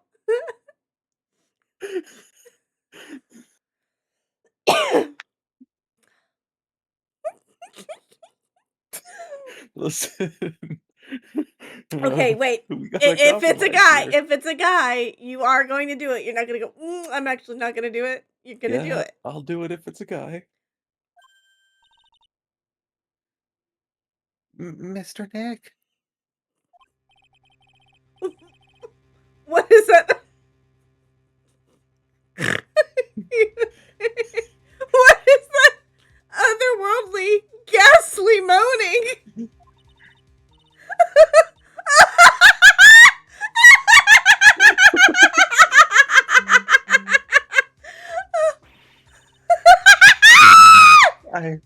I hate evil ghosts. Wow. I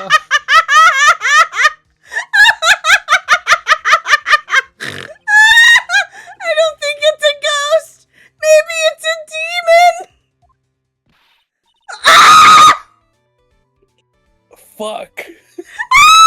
Well, it's a woman, but it's my character. No, it's your character. God damn it. It goes so perfectly with your line from earlier. Oh no.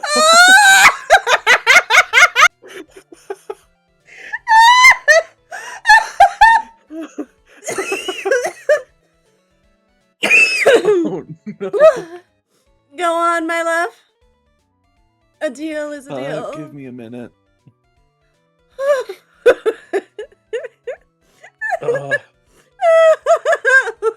Where are you hiding your ray gun, old bag?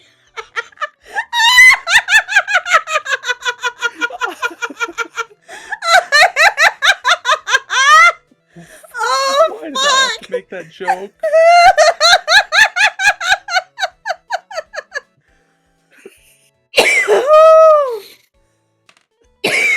Oh, fuck, I'm gonna die.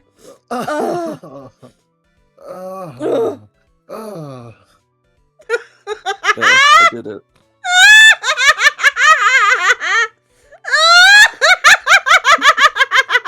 There you go. That's what you wanted, right? You're happy with that?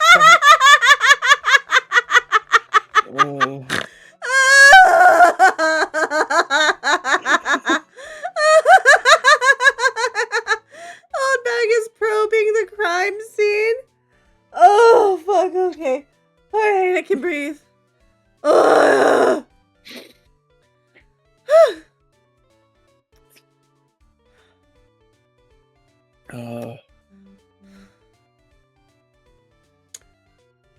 Excuse me. hurt. Watch who you're calling a demon, brat. Ah. Zoinks! Oh, I just read that on instinct. Zoinks! It's the alien! Who are you calling an alien? I hope that spacesuit isn't a rental. Oh god, I need this image out of my head now. Now that I'm done laughing and I'm fully imagining. I don't like this. I don't like this anymore. Oh, it's just you, Miss Oldbag. My own mind. I'm not. My mind bullies me every fucking day. What are you doing here? What is wrong with youngins today? I came down here to pay my respects to my poor Juan, and you're disturbing me.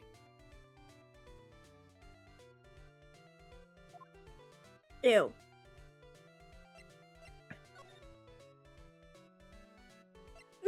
Memories of Corita. I was wondering if you could tell me a bit more about Mr. Corita.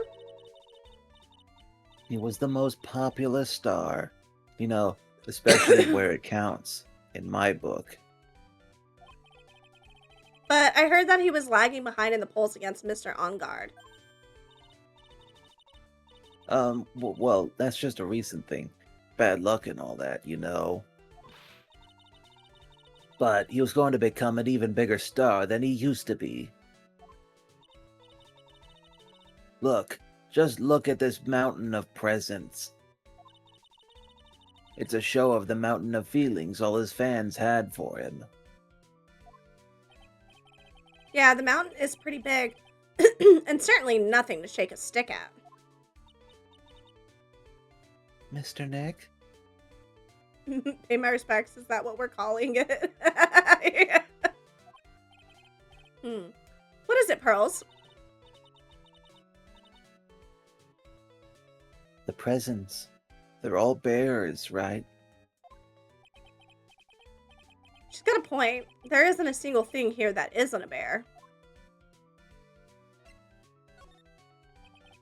All of Mr. Corita's presents from his fans seem to be bears.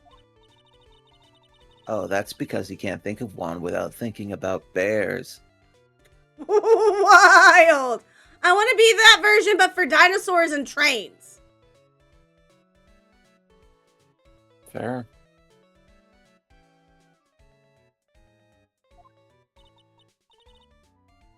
Are you thinking about dinosaurs and trains now? What? Are you thinking about dinosaurs and trains now? Yes. I was thinking about a dinosaur riding on top of a train. I have succeeded in my mission. I was just thinking about how that would work. Like, are you imagining it like the train is dinosaur size, so it's driving it like a conductor, or are you thinking of it riding on top of it? Riding on top of it. What kind of dinosaur? T-Rex. It would need a... how... I don't think it could grab on with its arms. I'm picturing like a horse type situation. I don't know why. Where it's got its legs on either side of it. Yeah, and it's got some reins to hold with its tiny little T-Rex arms. I was thinking the same, minus the reins. It need the reins because it's got tiny little arms and a really big head. And yeah, but if it like I don't balanced think this plan its was very tail well thought along out. the train, it would like keep them from tipping back. Master? Hmm? Yeah, no, I was. Oh, I can't think of T-Rex is trying to do things and not like do the Meet the Robinsons quote with the T-Rex. With the giant big head and the little and arms. little arms. I don't think this plan was really thought out. Master? Yeah. Bears. Why bears? You don't know. When my dear Juan was training, he fought barehanded with a bear. He refused to give in and let the bear win, but after the fight, they became friends. Wow, what a heartwarming story. Look, it's just like in those young people's dramas. I can see those two tuckered out, down by a river going, heh, you sure can fight. You too, bub. You too. Is he fucking fighting Wolverine? Did all this really happen? It's in his biography, bub. What a load of crock. So ever since then, fans have been giving him bears as presents. Yeah, nice. Bears. Please talk to me about the night of the murder. Just one more time. I talked about it plenty at the trial. I was fooled, tricked, deceived, speckeldorfed by that fraud of a photographer and her note. She was loitering around here with that imbecile look on her face. Imbecilic. I just imagine Pearl has got a notebook and she's writing this down. With that imbecilic look on her face. Okay, got it. I was imagining that old bag actually did say imbecile wrong, or imbecilic wrong, and that Pearl, it read to me like she was correcting her, but like in a polite way where you just like repeat part of the word correctly. Yeah. That's what I was playing in my head. Now hold on a second there, you little pipsqueak. If you're going to take notes, at least make me... Oh. Man, I really am perfect for playing Pearl, aren't I? I've got her down to a T. Mm-hmm. Hi, Game Guy. Welcome in. Thank you for the offering. Hey, Game Guy. Welcome in. If you're going to take notes, at least make me sound better than that. Oh, alright. Now I've seen everything. Maya introduces Pearls to anime and bite. If you need a freak, I ain't dumb but motherfucker, she my Tweedledee. If she ride for me, she don't need a key. If you sideways, she straighten you if need a be. And she's so bad that I just can't take that bitch nowhere. Maya introduces Pearl to anime and buys her a notebook to doodle and write in. It turns out to be a death note. All the blessings. Yeah! Now I've seen everything. But you know, I was working that night too, doing my job, minding my own business. Thank you for the biddies, Game Guy. I really liked the part when I got to come in here and do my business on his bed. So it's not like I had time to waste time standing around here the whole night. Why are you traumatizing everybody? Because I can. I'm Uncle Bear, and I say it's barely 8 o'clock.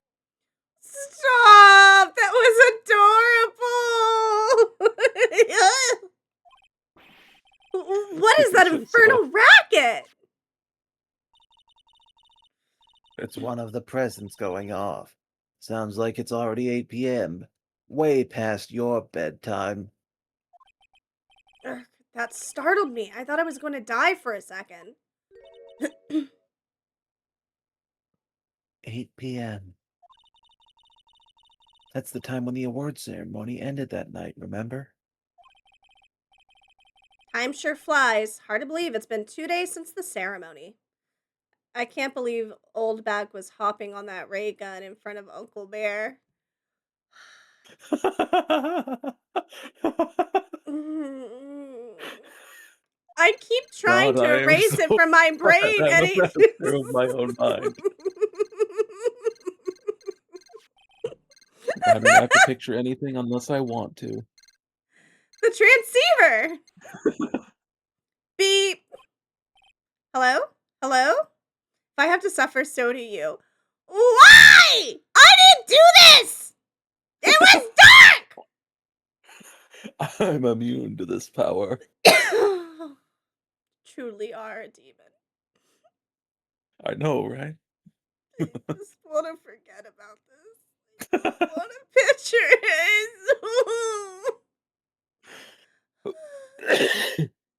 Hello? Hello? This is not a phone. Maya! How is Maya? You haven't heard her, have you? Seems you were not able to fill your end of the bargain, Mr. Attorney. I have heard the news. So it would seem my present did you no good. No, Mystic Maya. Mystic Maya!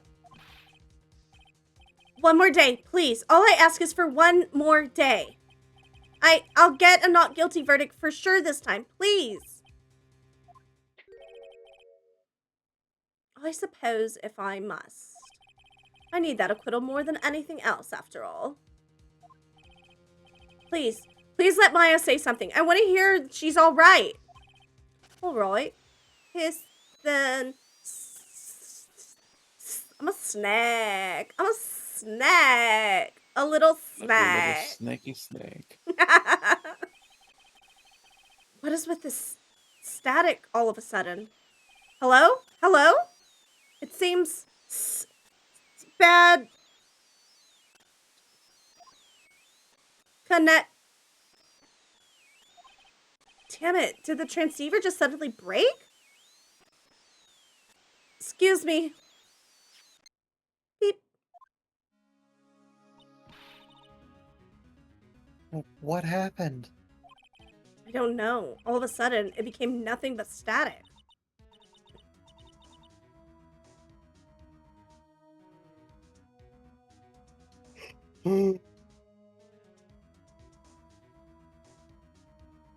Mystic Maya.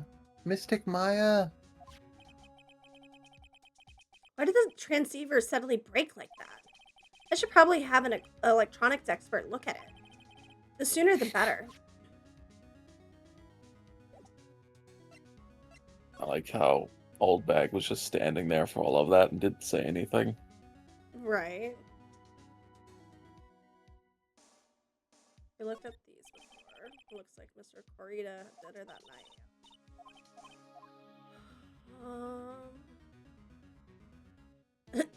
This was the glass that we looked at.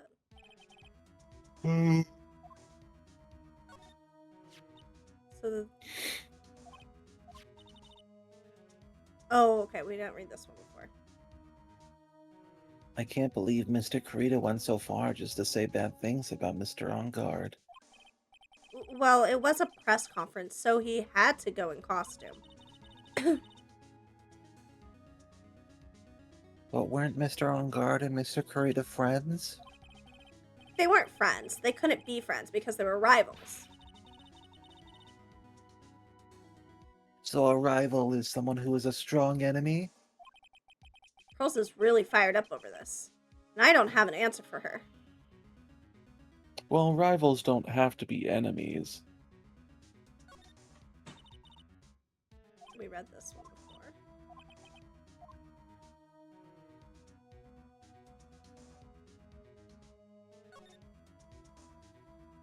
But rivals can't always be friendly either. It was this bear that went off. Wow. Oops.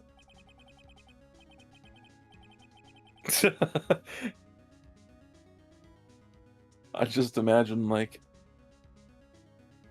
that one word I got in there. Wow. Has her fade in and then out really fast. I think we read this one before. Yeah.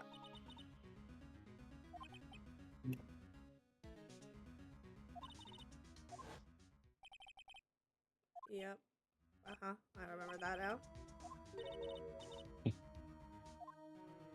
Okay.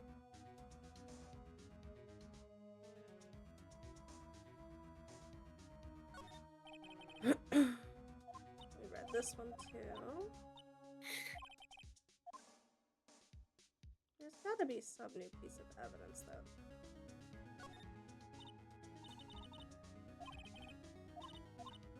We read that one too.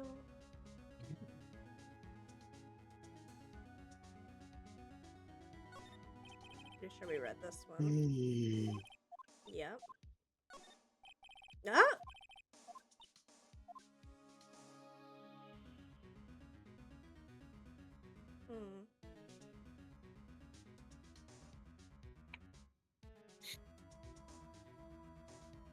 Okay.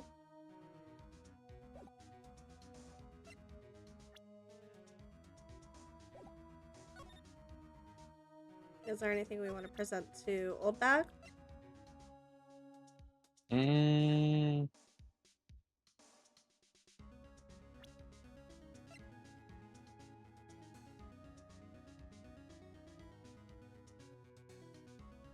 Yeah.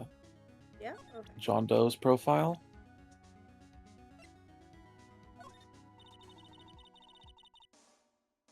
Oh, well.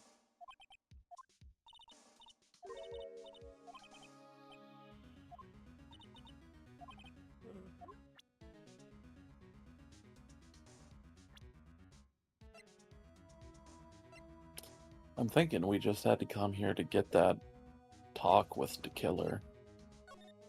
Okay, that makes sense.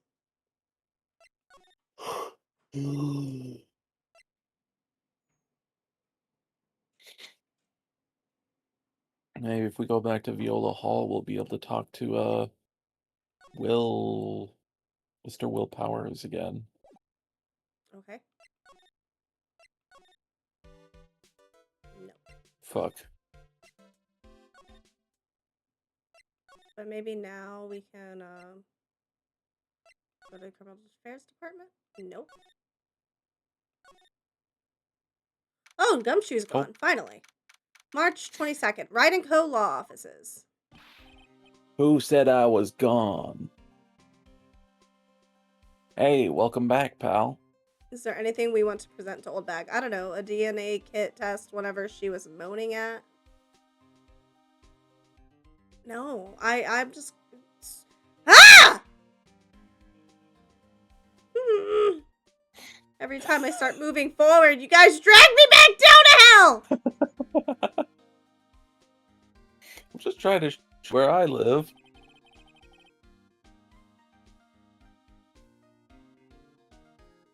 I thought I'd make you a little something for dinner. That's nice, thanks. A rich man's luxurious full-course meal. Out of a can, that is. I'm sorry you went through all the trouble to cook, but I don't have the time to eat. Oops. It's like you don't have a can opener, pal. You gotta be kidding. And here I thought he had already whipped something up. Oh, I know. There is one way I know how to be helpful. Ask me about anything you want, pal. Go ahead. Well, since he's here and offering, I wonder what I should try asking him about. Maybe that card.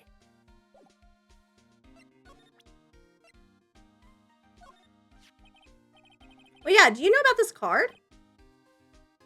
Card? Edgeworth, for some reason, went pale the instant he saw this card. Hey, I know what this is, pal. You do? No matter what way you look at it, I'd say it's a picture of a shell.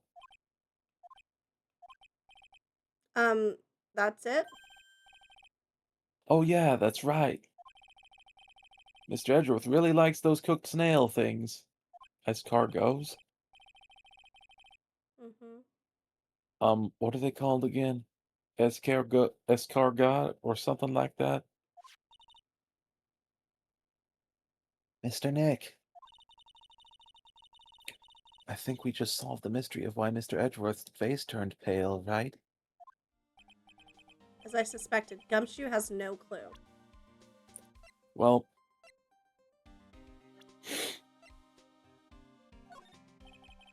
Could you please take a look at this?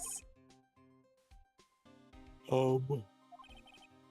I can't think of anything. This is... He doesn't know. Can't think of anything else we would need to present.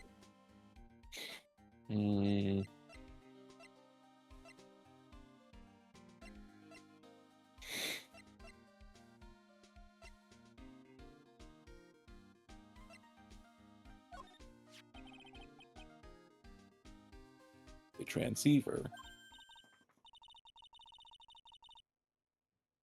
Oh, Mr. Nick, you should ask Mr. Scruffy Detective about that thing. What thing? Oh yeah, this thing just up and broke all of a sudden. It broke, pal? When I was talking to the kidnapper, it just suddenly broke into static. Look, it sounded like this. Beep.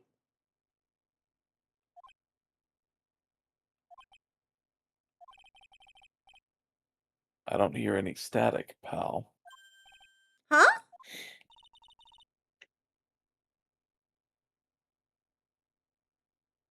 Maybe it fixed itself. That's strange. I'm sure it was making a loud static noise. Huh. Maybe. Maybe what? Maybe it was electromagnetic interference, pal. Electromagnetic That's what I was just interference? thinking. You know, minus the electromagnetic part. So what is electromagnetic interference? Something that happens when a radio wave gets mixed up with another signal, pal. Oh, when you put it that way.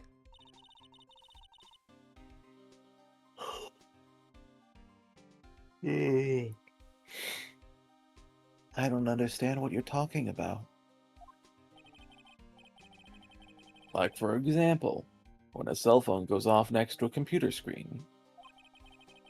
The stuff on the screen gets kind of fuzzy and starts acting funny, right? Huh? Computer?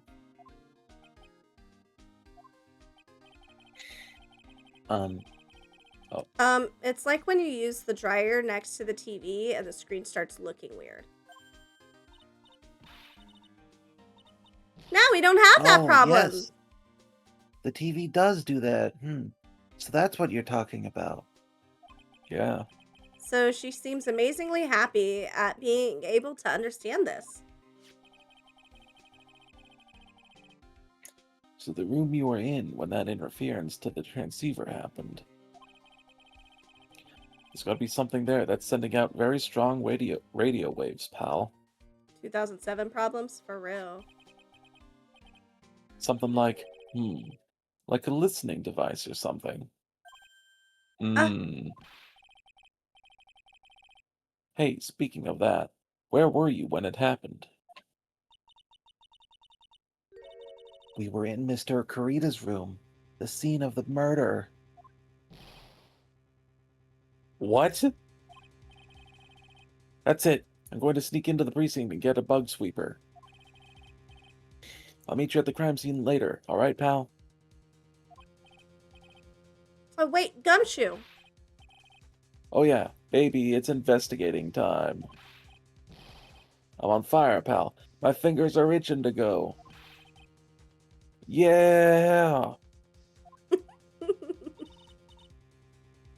We should be going too, Mr. Nick. My boy. He comes in clutch at times. Yeah, sure. boy. All right, let's go.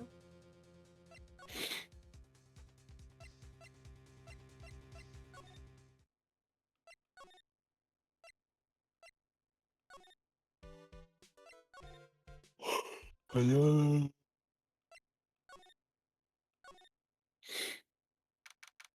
sure does move fast.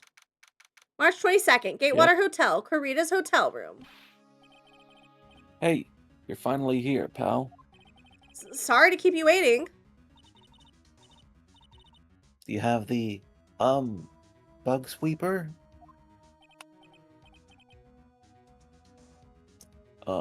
Well, you see, I got busted trying to sneak in, pal. Then, suddenly, I'm staring at the precinct doors. From the outside, I mean. So yeah, I couldn't get one of the police bug sweepers.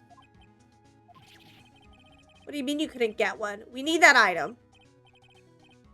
Hey, calm down, pal. I didn't say I didn't get one. Just not the police's. Wow. So this is a bug sweeper. It looks a little broken. Bless you. Thank you, baby. Hey, this was made when I was in elementary school, pal. Oh? By who? Me, of course. Seeing this sure brings back memories. Hey, don't look down on it, pal. Sure, it looks a little beat up. Thank you, L-Train. But I put my heart and soul into building this puppy here. Your heart and soul? So you're a lich? It'll work. Trust me, pal. It'll do the job. But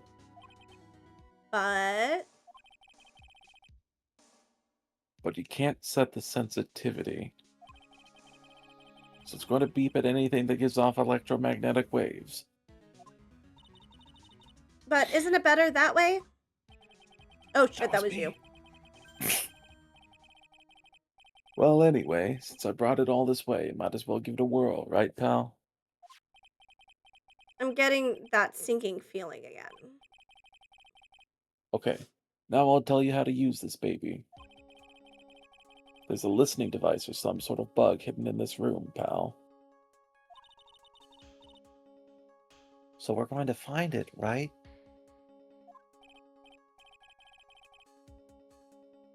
Right. Now, first, let's turn the sweeper on. Next, move the sweeper around the room to give it a real thorough looky-see, pal. The sweeper will let you know how strong of a signal it's picking up, so keep an eye on it, okay? Once you find something that's giving off a lot of radio waves, press the A button to lock onto it. Going full tutorial in here. There's a lot of things here that's going to give off radio waves. So let's take a good look at anything and everything that seems suspicious, okay, pal? Alright, I'm gonna go stand outside and keep an eye out. Give me a yell if you find the bug, got it, pal? Now use the left stick to move the transceiver over what you think could have a bug on it. Lamp, check. Listening device, nope. There are a lot of lamps in this room, aren't there, Mr. Nick? Yeah. And they're all on.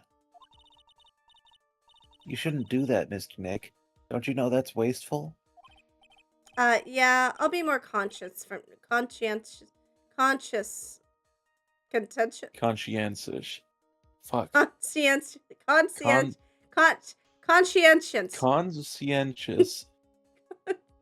From now on, sorry. That's a hard word. Apparently. Oh? Is it... The TV?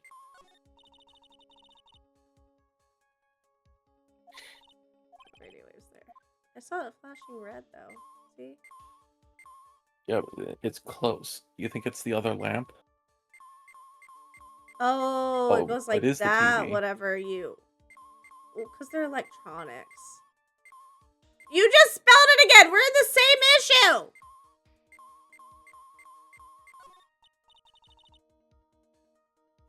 What a lovely bear. Ah! Ah, this must be one of those fancy bear-shaped toy robots. It's a robot?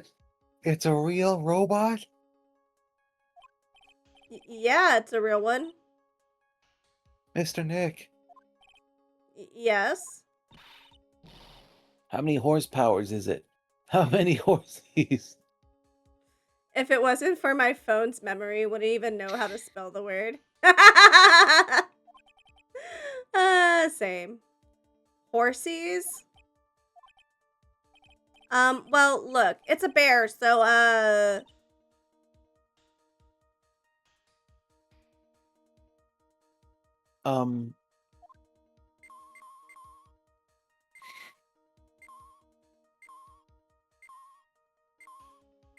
Maybe the phone? The radio is on and playing something. Oh, it's Kids Question Corner. Professor, why is the Earth round? Yes, why is it, Mr. Nick? why don't you listen to the radio program a little more, Pearls?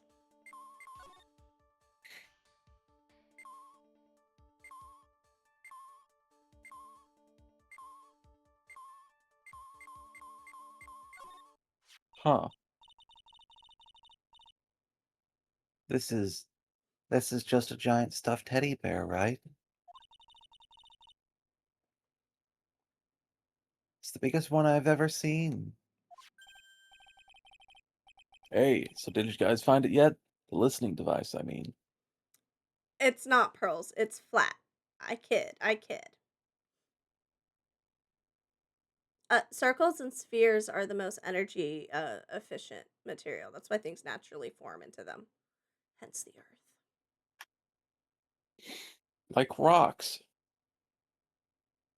Eventually, if there's erosion. But they're not trying to be energy efficient. Water! Water's a good one. Place a drop of water down and it always tries to go back into a circle.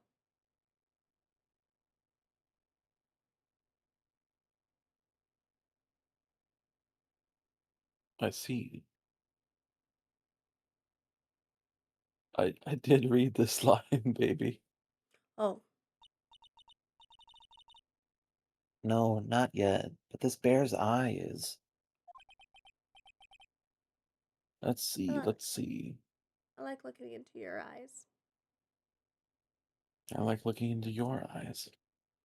My eyes are fucking up. Every time I look over, I'm like, why am I fish eye blanking?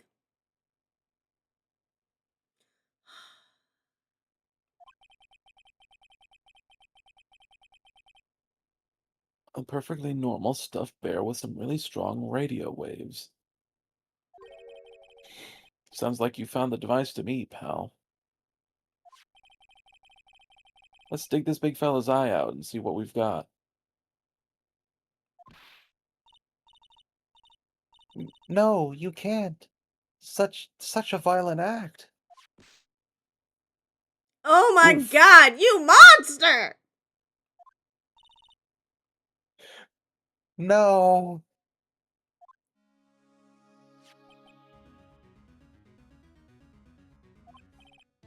That's... It's a miniature camera, and it looks oh, like there's the humanity. More? Don't you mean the bearanity? Ooh. There's a transmitter and a timer.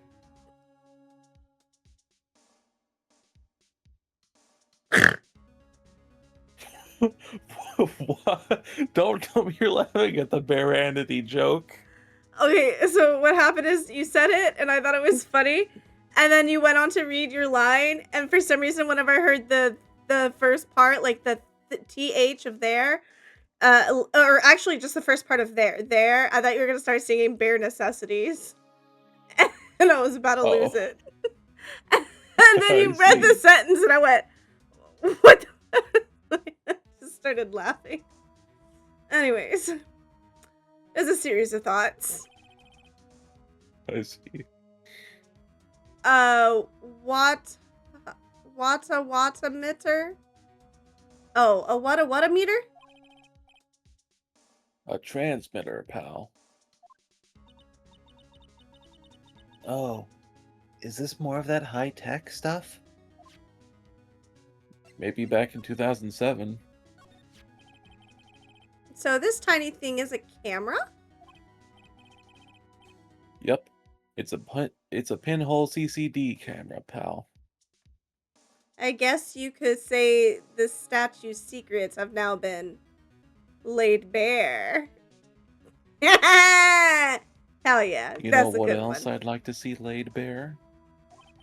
Me when I impregnate you? Minus the impregnated me part, yes. An impreg. It's not possible, baby. In my imagination, anything is possible. Where would the baby even come out of? It's like a little portal opens in your tum-tum. Uh-huh. I see. Yeah. It's a small, high-grade video camera did mostly I not- used in security systems. Did I not send you those weird videos I got one day of like these like impreg mermaids, and it was like a really shitty AI that just came on my TikTok feed, and it was like Medusa was like taking all the mermen and like impregnating them. No. Okay, I'll find it and I'll send it to you. Because it was a wild ride. Calling it now. Savior is gonna try a role play date night of Cookie, Alien, and Ray Gun. No. Would that be masturbation? Oh, that is. Yep. In my head, I was. God, my brain is not here. Oh, I'm just gonna continue with the story. So it's a video camera. It runs on a battery, which comes with it in a set. But there's no videotape in this camera. This is only the camera part here, pal. The tape recorder with the tape inside it is somewhere else. Somewhere else? The footage is changed into radio waves and then it's sent to that recorder.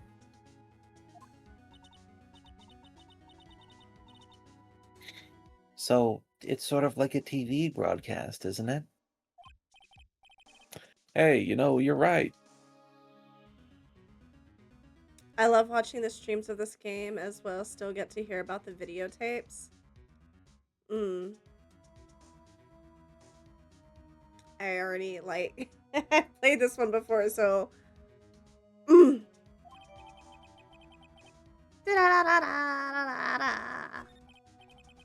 So, what is a transmitter? It's a device that sends the footage the camera took to a specific destination. It's like a video version of a listening device, pal.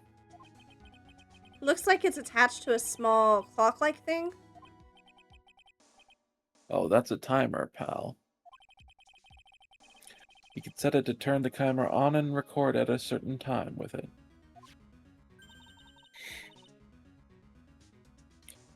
You can set it for a certain time?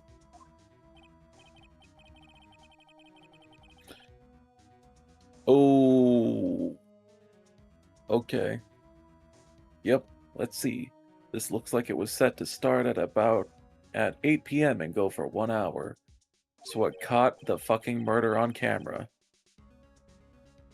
8 p.m. That was the time the awards ceremony You're ended. the first person who dared to tell me. There's no date what set, I so it's been can recording and every can't night, I do. guess.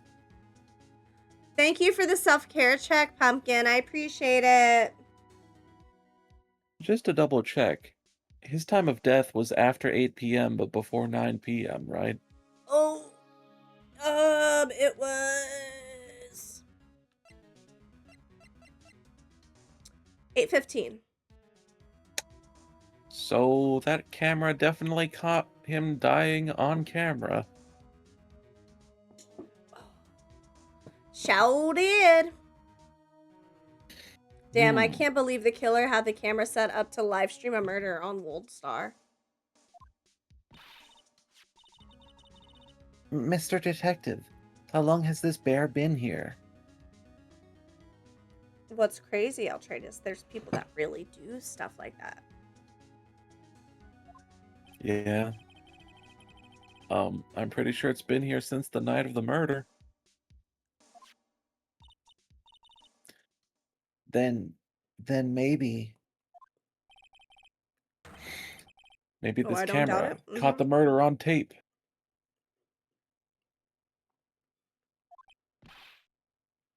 What? And if you think about the angle the bear is at,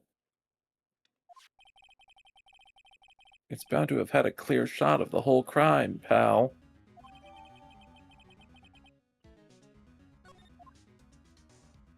Hmm.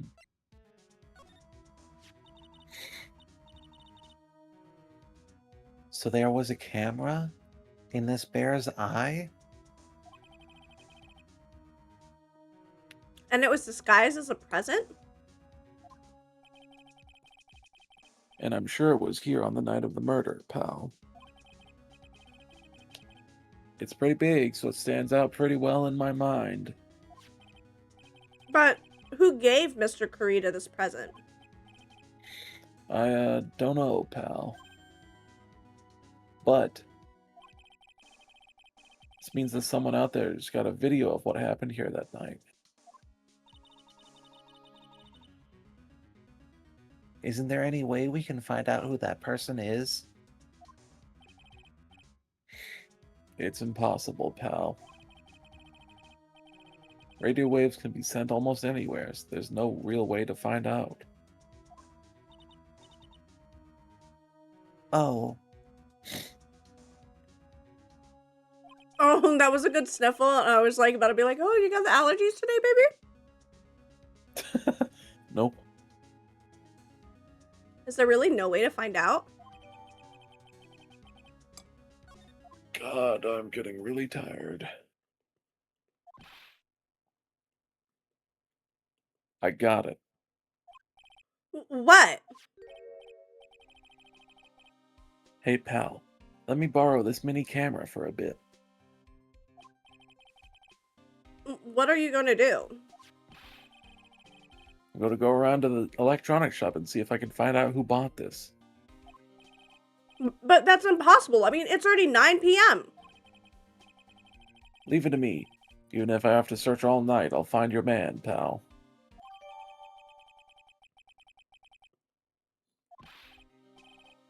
Oh yeah, baby. It's investigating time. If that's his catchphrase from now on, I'm on fire, pal. My fingers are itching to go. Seems like it is. Yeah! He's gone with the wind. Yeah. But Mr. Scruffy Detective sure is a nice man.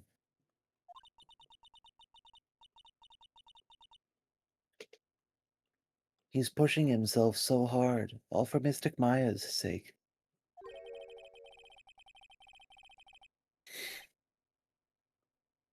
It's a mystery how you always manage to do things in the most inefficient ways, right? Ack! You'll have to excuse me. I heard your conversation just now. Edgeworth, what are you doing here? A rescue team has been created and deployed. I can't say I'm optimistic, but we have to move forward, one step at a time.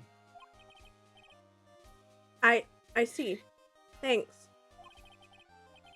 Don't thank me yet. We still have to find her.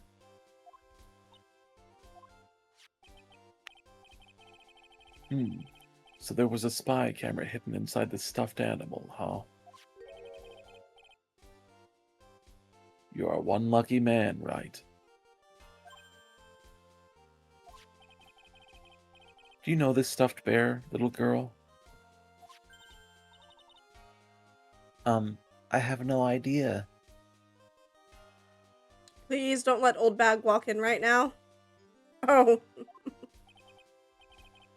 Okay. Of course not. The maker of this bear is a very expensive luxury brand from overseas. How do you know that? It's completely handmade, and only a small number of these are exported here. How do you know that? He's got a very interesting hobby. What? Or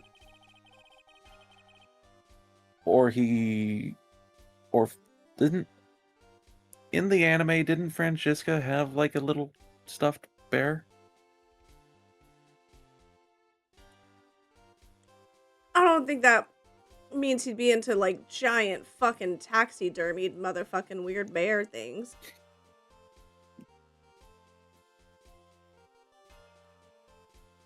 I don't know. Maybe Edgeworth got her one of these as a gift? Maybe. I don't know. Maybe just they have bougie taste. Still weird hobby.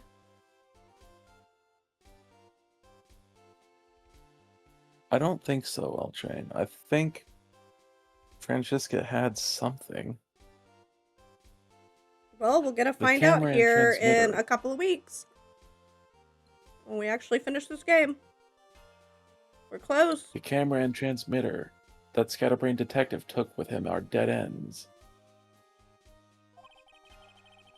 Things like those can be bought anywhere. However, this bear is different.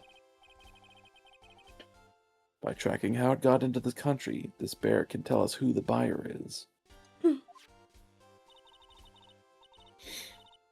Can you really do that? Mr. Nick, can he really? Well, I guess so.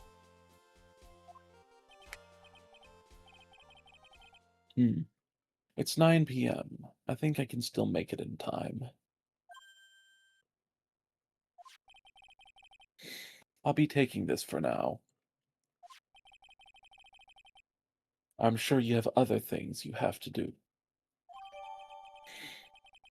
I've handled stuffed animals that large-ish before. That would not be easy to carry around.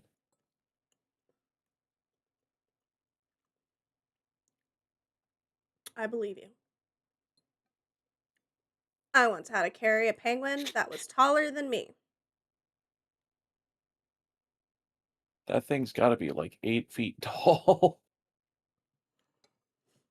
I want an 8-foot tall plushie. Noted. Stuffed bear snatched up by Edgeworth. Dragonite would probably make the most sense. Yeah.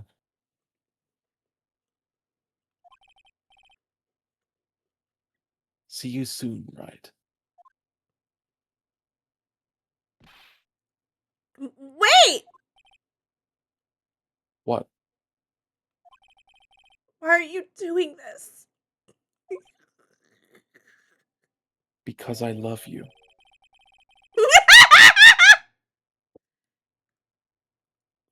I have no interest in explaining myself to someone who cannot comprehend. Edgeworth, just let me in! Phoenix watches Edgeworth lift up stuffed bear and leave. Also see man watches his boyfriend hoist up hairy bear in his arms. So, you know, it did something for Phoenix. It made his heart thump. But besides that, Wright, until court reconvenes tomorrow, you should concern yourself with this question. Who was the person that murdered Juan Corrida? The real killer? Do you really still think it was Adrian Andrews? To be honest, I don't know anymore. You still have a little time left. Let's make out! Find the truth, right? Oh, Everything begins with the truth. Follow the truth of your heart. Juan Corrida's real killer. Miss Andrews' past. The kidnapper whose sole condition is an acquittal for Mr. On Guard. And this card. Shelley the Killer. God, they weave this case together with the story. So good. It's very good. Maya, the only way I can save you now is to find all the answers to this case tonight. I don't understand what your real intentions are, Edgeworth. But as you said, all I can do for now is find the truth. Perfect! We made it through another part, seems baby. Like a good stopping point. Yes, my love.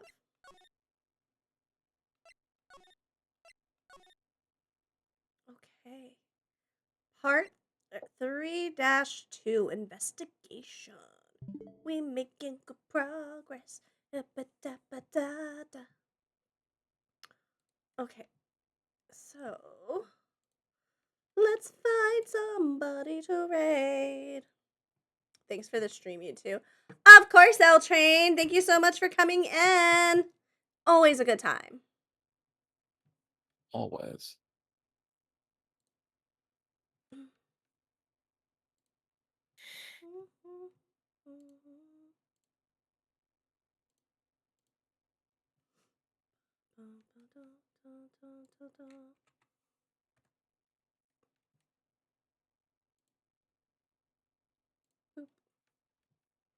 You got anybody, my loves?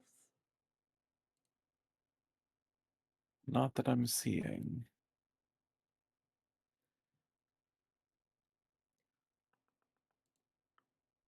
No one that I'm following. Time to search for someone new, it seems. Unless you have someone in mind. Yeah, this is somebody we haven't raided into in a while. They're doing art. Sounds good to me. There you go. And drop my raid messages. Fudge, I can't spell.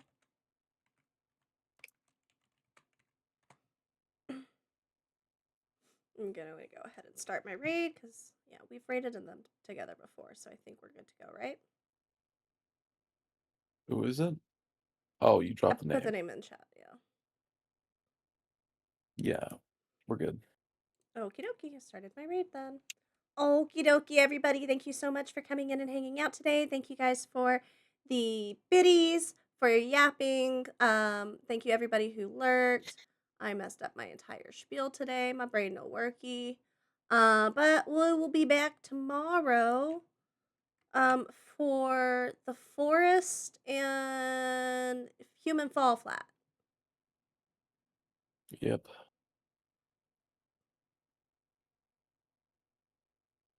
What she said.